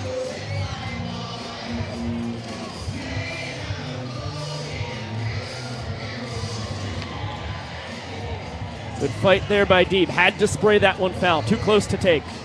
Yep, just good protection by Deeb, of course, a veteran banana ball hitter, knowing how to approach these plate appearances. And for Dan Oberst, seeing a modest lead from him behind the bag or over at the bag at second, then as soon as the pitch coming out of Gillespie, really widening that lead. And here Michael Deeb just can't figure out if he wants to offer at that pitch or not. For Gillespie, he gets another strikeout, and the Bananas do not earn a game-tying point either. Gaze upon the scoreboard. Heading into the top of the 9th, the score is 3 points for the Party Animals, 2 points for the Savannah Bananas. A narrow lead, but here's the thing about the game of banana ball. In the final inning, every run counts for a point. That means the Bananas are not out of this thing. They need to score 1 run to tie it and send it to showdowns, 2 runs to win the whole thing. Ladies and gentlemen of Savannah, Georgia, get on your feet and welcome to the final inning. We go to the 9th with the Party Animals up a point. The ring dudes out, Jared Donaldson and Jake Lealios, to let the folks know this is our final inning. You can throw the clock out the window at this point. There's about 5 minutes left, but that no longer matters at all as the kid out of Roswell, Georgia, Austin Krasminski, takes over on the mound to try and hold the door. And had a sturdy outing in his last time for the Bananas. 1 inning pitch, allowed a hit to the Party Animals, but also collected a strikeout and did not allow any runs, working 3 outs in 4 minutes and 29 seconds. He's a little similar to Andy Archer, who we just saw work the 8th inning for the Bananas. For Krem, he needs to get strike 1 in these counts, get ahead, and win the even counts as well. Prides himself on being a control pitcher and nailing strikes. And really, over the last 4 outings we've seen from him, he has shown improved control overall. 2017 Collegiate Banana. 3-pitch mix, 4-seam fastball, circle changeup, and a slider. He's one of the harder throwers in banana ball, about 93 to 94 miles an hour on average with the fastball. Just like Ethan Skujay, he has touched 96 on the season.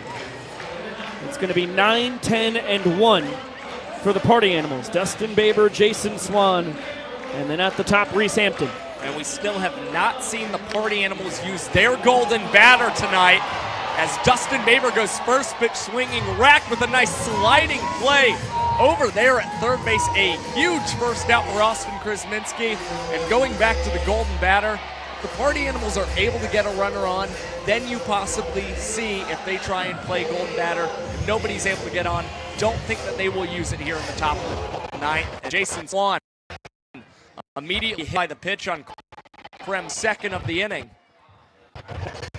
That does so good. Trackman had that fastball at 94 out of the hand of Chris Monster.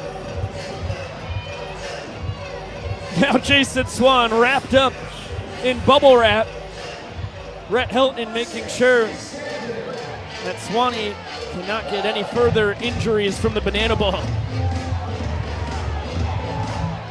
Safety first in Banana Land. Reese Hampton skies this one to his counterpart. Meadows makes the play. Big second out for Krem. These party animals aggressive here against Austin Krasminski, whose Baber and Hampton have both been swinging at the first pitch out of his hand. 3 batters. And we have only seen how many pitches, Josh? 4 pitches now from Austin Krasminski. Against 4 batters, okay. I couldn't remember if Swanee got hit on the first offering or not. You bet your bottom dollar. Should have stuck with my guns. Now Bryson Bloomer. Swanee takes off and had a beautiful jump. 3 for 3 on the tour in his stolen base attempts. Krem went with a delayed pitch to the mound, trying to mess with the timing of Bryson Bloomer there. Jason Swan read the situation perfectly, able to take advantage and get the swiped bag. Bloomer 1 for 4 on the ball game. Cuts and misses. There's the powerful slider from Krasminski. Here's the young professor. Hold off the party animals from increasing their lead. Again, the score is 3 points to 2. The Bananas need just 1 run to tie it and force a showdown. But why settle for 1 when they can get 2 and win the whole thing? Ladies and gentlemen of Savannah, Georgia, it all comes down to this. The party animals take a 1-point lead into the bottom of the 9th. Drew Gillespie will be out for his 3rd inning of work. He has looked incredibly sharp tonight. Did allow a run on the single and the ball 4 sprint on a very close ball 4 pitch to Dan Oberst in the 8th, but 4 strikeouts. He's been sitting in the low 90s with the heater. And we'll have the meat of this Nanners order 5, 6, and 7. Jones, Jr., Hosley, and Alexiadis due to swing it. And looking back at the weekend in Baton Rouge for Drew Gillespie in Game 1, set down the Bananas in order in the bottom of the 9th inning, and then got the showdown shutdown to win the Party Animals the game. Since then, he has been locked in with his control and command, just showing so much confidence. His last 6 innings, he hasn't allowed a run to these Bananas. Well, that's not true because they did get 1 in the 8th inning, but has not allowed them to get points, I should say. That's a fact. I don't know what the ding splits up to, but he's doing his thing, being absolutely bizarre. And Grayson Stadium literally shaking as we have come to the bottom of the 9th. Perfect pitch. Heater right on the outside corner. EJ disagreed with the strike call. And he's quickly behind 0-2. He's having a heck of a night. 2 ball 4 sprints, 2 runs driven in, and he walked off the 6th inning with a single. I love the aggression in the way Drew Gillespie's attacking Eric Jones Jr. Sets up outside and cannot get the call, thinking he was going to get it from Vincent Chapman. Gillespie will have to offer 1 more, as we've seen him with just a couple of qualms here with Vincent Chapman since coming into the 7th. That was a good take by EJ. It was about an inch, maybe 1.5 inches outside. It was very close. I would say probably too close to take, but it was a ball. And the 2-2, wow. That one awful close as well. Right around the bottom of the knees. That had the black of the plate. And now a payoff. Skied into the Bermuda Triangle down the left field line. Tanner Thomas runs out of room, but Chase Acuff makes an unbelievable sliding play for out number 1. All the way in the corner by the bike and the tarp. Chase Acuff ranges out of play in foul territory to come up with the sliding snack, and you saw the jubilant celebrations from Jordan Hussein and Tanner Thomas. Slap a star on that in your scorebook at home. Chase hopped on the pedicab and started driving back towards his position, as this one will be grabbed on the run by Hampton. Hosley retired on 1 pitch. The Bananas down to their final out, and the fate of the ball game in the hands of Super Reese Alexiadis, who walked off the second inning with a sprint to earn the Bananas their first of their 2 points tonight. And just looking back at that play we just saw from Chase Acuff, by the end of the tour, that could end up being one of the best plays that we see the entire season. It met the moment. One of the best plays we've ever seen made by a party animal, and in one of the most important parts of the ball game. Heater around the bottom of the knees.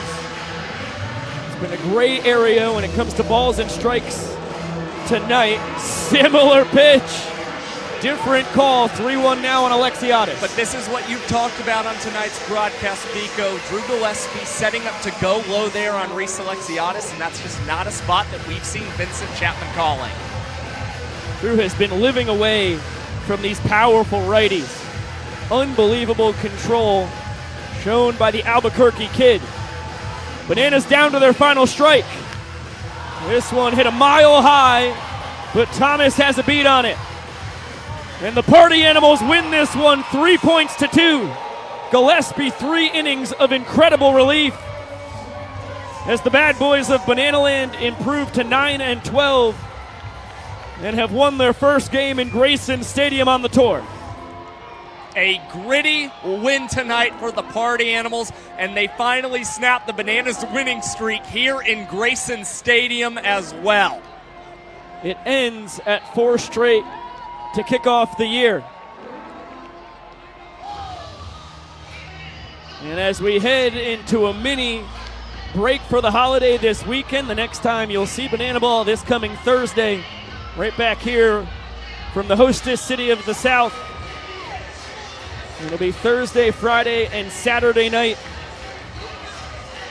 In this upcoming week of Banana Ball, we'll get it down to Mike Vivacis. Let's meet your 2024 Party Animal. Starting pitcher, Garrett Delano, and catcher, Taj Porter. Our bullpen of Drew Gillespie, Garrett DeClue, Jake Lealios, Dalton Ponce, Zach Blankenship, Dylan Porter, Butter Higgins, Ryan Rodriguez, Brett Helton, and Sean Fluke. Our infielders with our nifty gingers, Dustin Baber and Chase Acuff, Jordan Hussein, Noah Fisher, Jason Swan, and Bryson Baluba. Our backup catchers tonight, Dalton Cornett and Bronson Balholm. Our Studley outfield of Reese Hampton, Jake Skoll, and Tanner Tinder Thomas. And for our bat boy, Blake Space Boy Patterson. Hitting coach Anthony Cruz, pitching coach Isaac Hess, and head coach myself, Mike Vava Vivacis.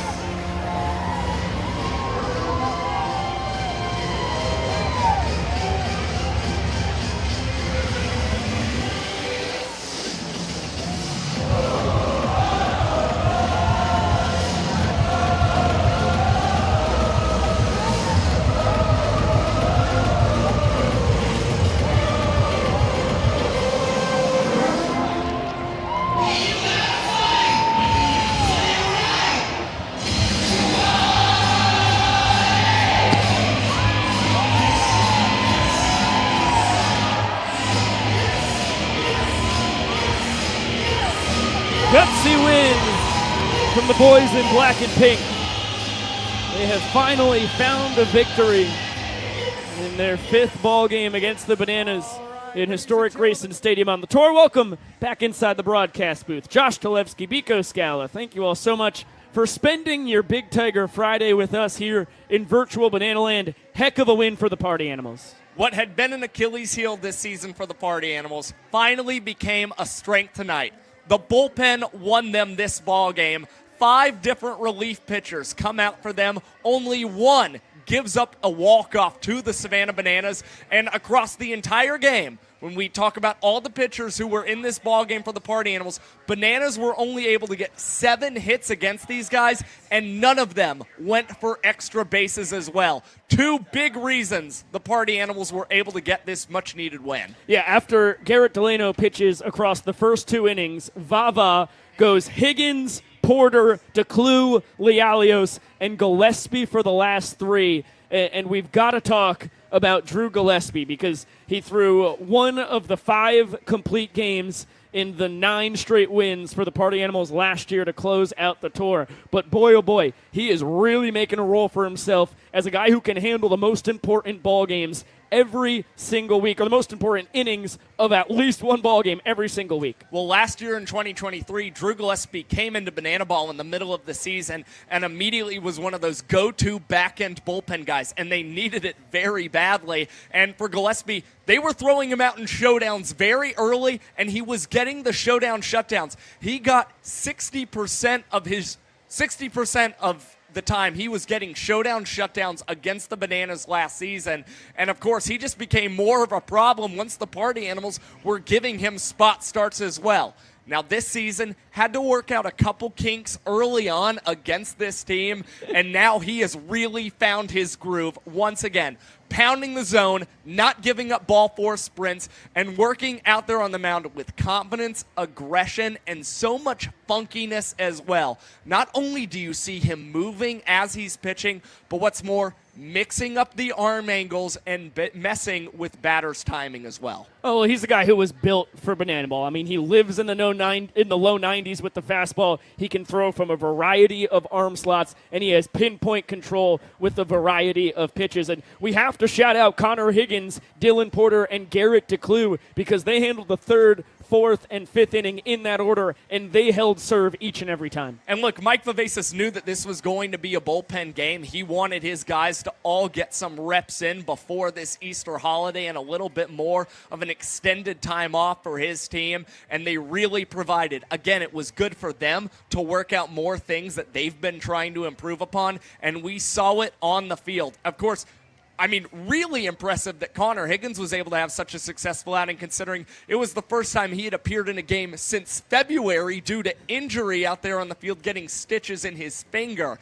And Garrett DeClue, after having a rocky outing in Gwinnett County last weekend, comes through for the Party Animals, and the train just kind of kept going from there, and I feel like it's really easy for bullpen guys, once they see 1 or 2 guys start to have success, you're just trying to carry that momentum, and it does spread across to the rest of the guys. That's right. We didn't get to give Higgins his due because we had Maceo and Swan dancing off during Higgins' inning on the mound, but he tore up his pointer finger on his throwing hand pretty good in Minute Maid Park, throwing a ball out to a fan. It was just a freak accident, tore it on the netting there in Houston, and he has worked really hard to get back to this moment. He has elite stuff. That's why he made it all the way up to AAA in the Los Angeles Angels organization. He truly is the hardest pitcher in Banana Ball. He can touch 98. He has nearly touched 100 before in his career, and if he can find the strike zone, all of a sudden, this Party Animals bullpen looks unbelievably better. And he did find the strike zone tonight for the most part. Only allowed 1 ball 4 sprint,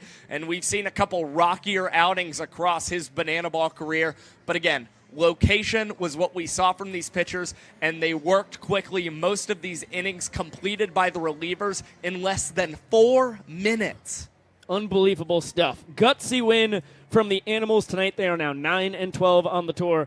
The Bananas, of course, the inverse of that, and we will have 3 more games of Banana Ball right here in Grayson Stadium this next week. Thursday, Friday, and Saturday. They will all be 7 p.m. Eastern first pitch. We'll kick off all the pregame show at 6:30. Happy Passover to everybody. Happy early Easter. We are so thrilled to have you all hanging out with us. We have a pair of shoes to give away from Zappos before we shut this thing down. Drum roll, please. Alexandra Roper, congratulations on your free pair of shoes courtesy of Zappos. And before we say goodbye for the holiday weekend, we got to shout out the cast and crew that were grinding out there for us. You know her, you love her. It is Emerson Elmgren on the first base cam, the Iron Horse of BTV, approaching 200 straight games worked. Nobody is like her. Across the diamond, Lex Fowler working on a heck of a game games work streak at BTV as well. On the high home, Sophia Peach for the second straight night. Great work, Sophia. On the low home, Keegan Woods mixing it up, a Swiss Army knife of Bananas Television. On center field, up there shaking around with historic Grayson Stadium as this place was rumbling, a whole lot of energy in the ballpark. Jeff Haynes killing it on a very important camera. Our utility tonight, Emma Bates, excellent work miking up Swan, Maceo, and Drew Gillespie. And on the wireless, Ben Barks moving all over the ballpark. Ben Barks, guy who precedes me in BTV land. Our director down in the studio, Kylie Sadamka, the best in the biz. Same goes for our technical director, Arch Pingle, affectionately known as Pongle around these parts. On the replay, one name, you know him, and of course you love him. It is Kwanzi. On the audio, Dakota Burns said, dominating the ones and the twos. The score bug and stats. Not just one job, but 2 jobs! You betcha. For Mikey O'Connor, taking over for Julia Massey. Normally a dynamic duo there. Mikey stepping in. And on the graphics, that's where Julia Massey is. The order was switched up. I said, Julie, you got the night off. I saw Julie in the control room tonight. I don't know what I'm doing there. Mikey taking over for Michael Basista on the scoreboard. Okay, I digress. Our moderators in the chat, the man who loves ranch on his hot dog, Colbite_, and the man who hates ranch on hot dog, Scott Thompson. Excellent work by the two of you. Once again, I will not knock it until I try it. Our K-Club queen is Melissa Beal, Millicent Bean Supreme. Shout out to our YouTube king tonight, Yvonne Trezak. That is what I'm talking about. Tracksuit flying through on the other side of the booth. I already got FaceTime on this post-game show, but, I always like getting that pretty mug on here. And our video legend, Chris Sacha, the Italian rapscallion, already up in Connecticut celebrating with his family. Once again, thank you so much to Robert Anthony Cruz for joining us in the broadcast booth, and a big shout-out to Maceo Harrison, Jason Swan, and Drew Gillespie for slapping the mics on him. Thank you for Sean Fluke stepping in there for Drake Toll and doing some Party Animals corresponding. The straw that stirs the drink of BTV is our coordinating producer, Chad Reese. And how about a shout out to Skip Lowry, who always blesses us with unbelievable gifts. Today, this chief among them, just one of a plethora of unbelievable trinkets and novelties that Skip has blessed us with. That thing is going to be hung up somewhere special. Josh Talevsky, excellent work on the the color commentary. I was the play-by-play guy. And the statistical savanting. That was you. I've got one more. Grayson Stadium was shaking like a Polaroid picture tonight. Oh! It was fun to call this game with you. Slam dunk! Time to go get a Trum Dog. That is Outcast reference number 5 for everybody keeping track at home. For our executive producers, that would be Emily, Jesse, and Carrie Cole, as well as Jared Orton. I am Biko Scala saying so long for now. Once again, happy Passover, happy early Easter. We will see you next Thursday night at 6:30 p.m. Eastern for the pregame show, 7 p.m. first pitch. Party Animals win it 3-2. They are 9-12, and we will see you next Thursday, of course. We'll see you later!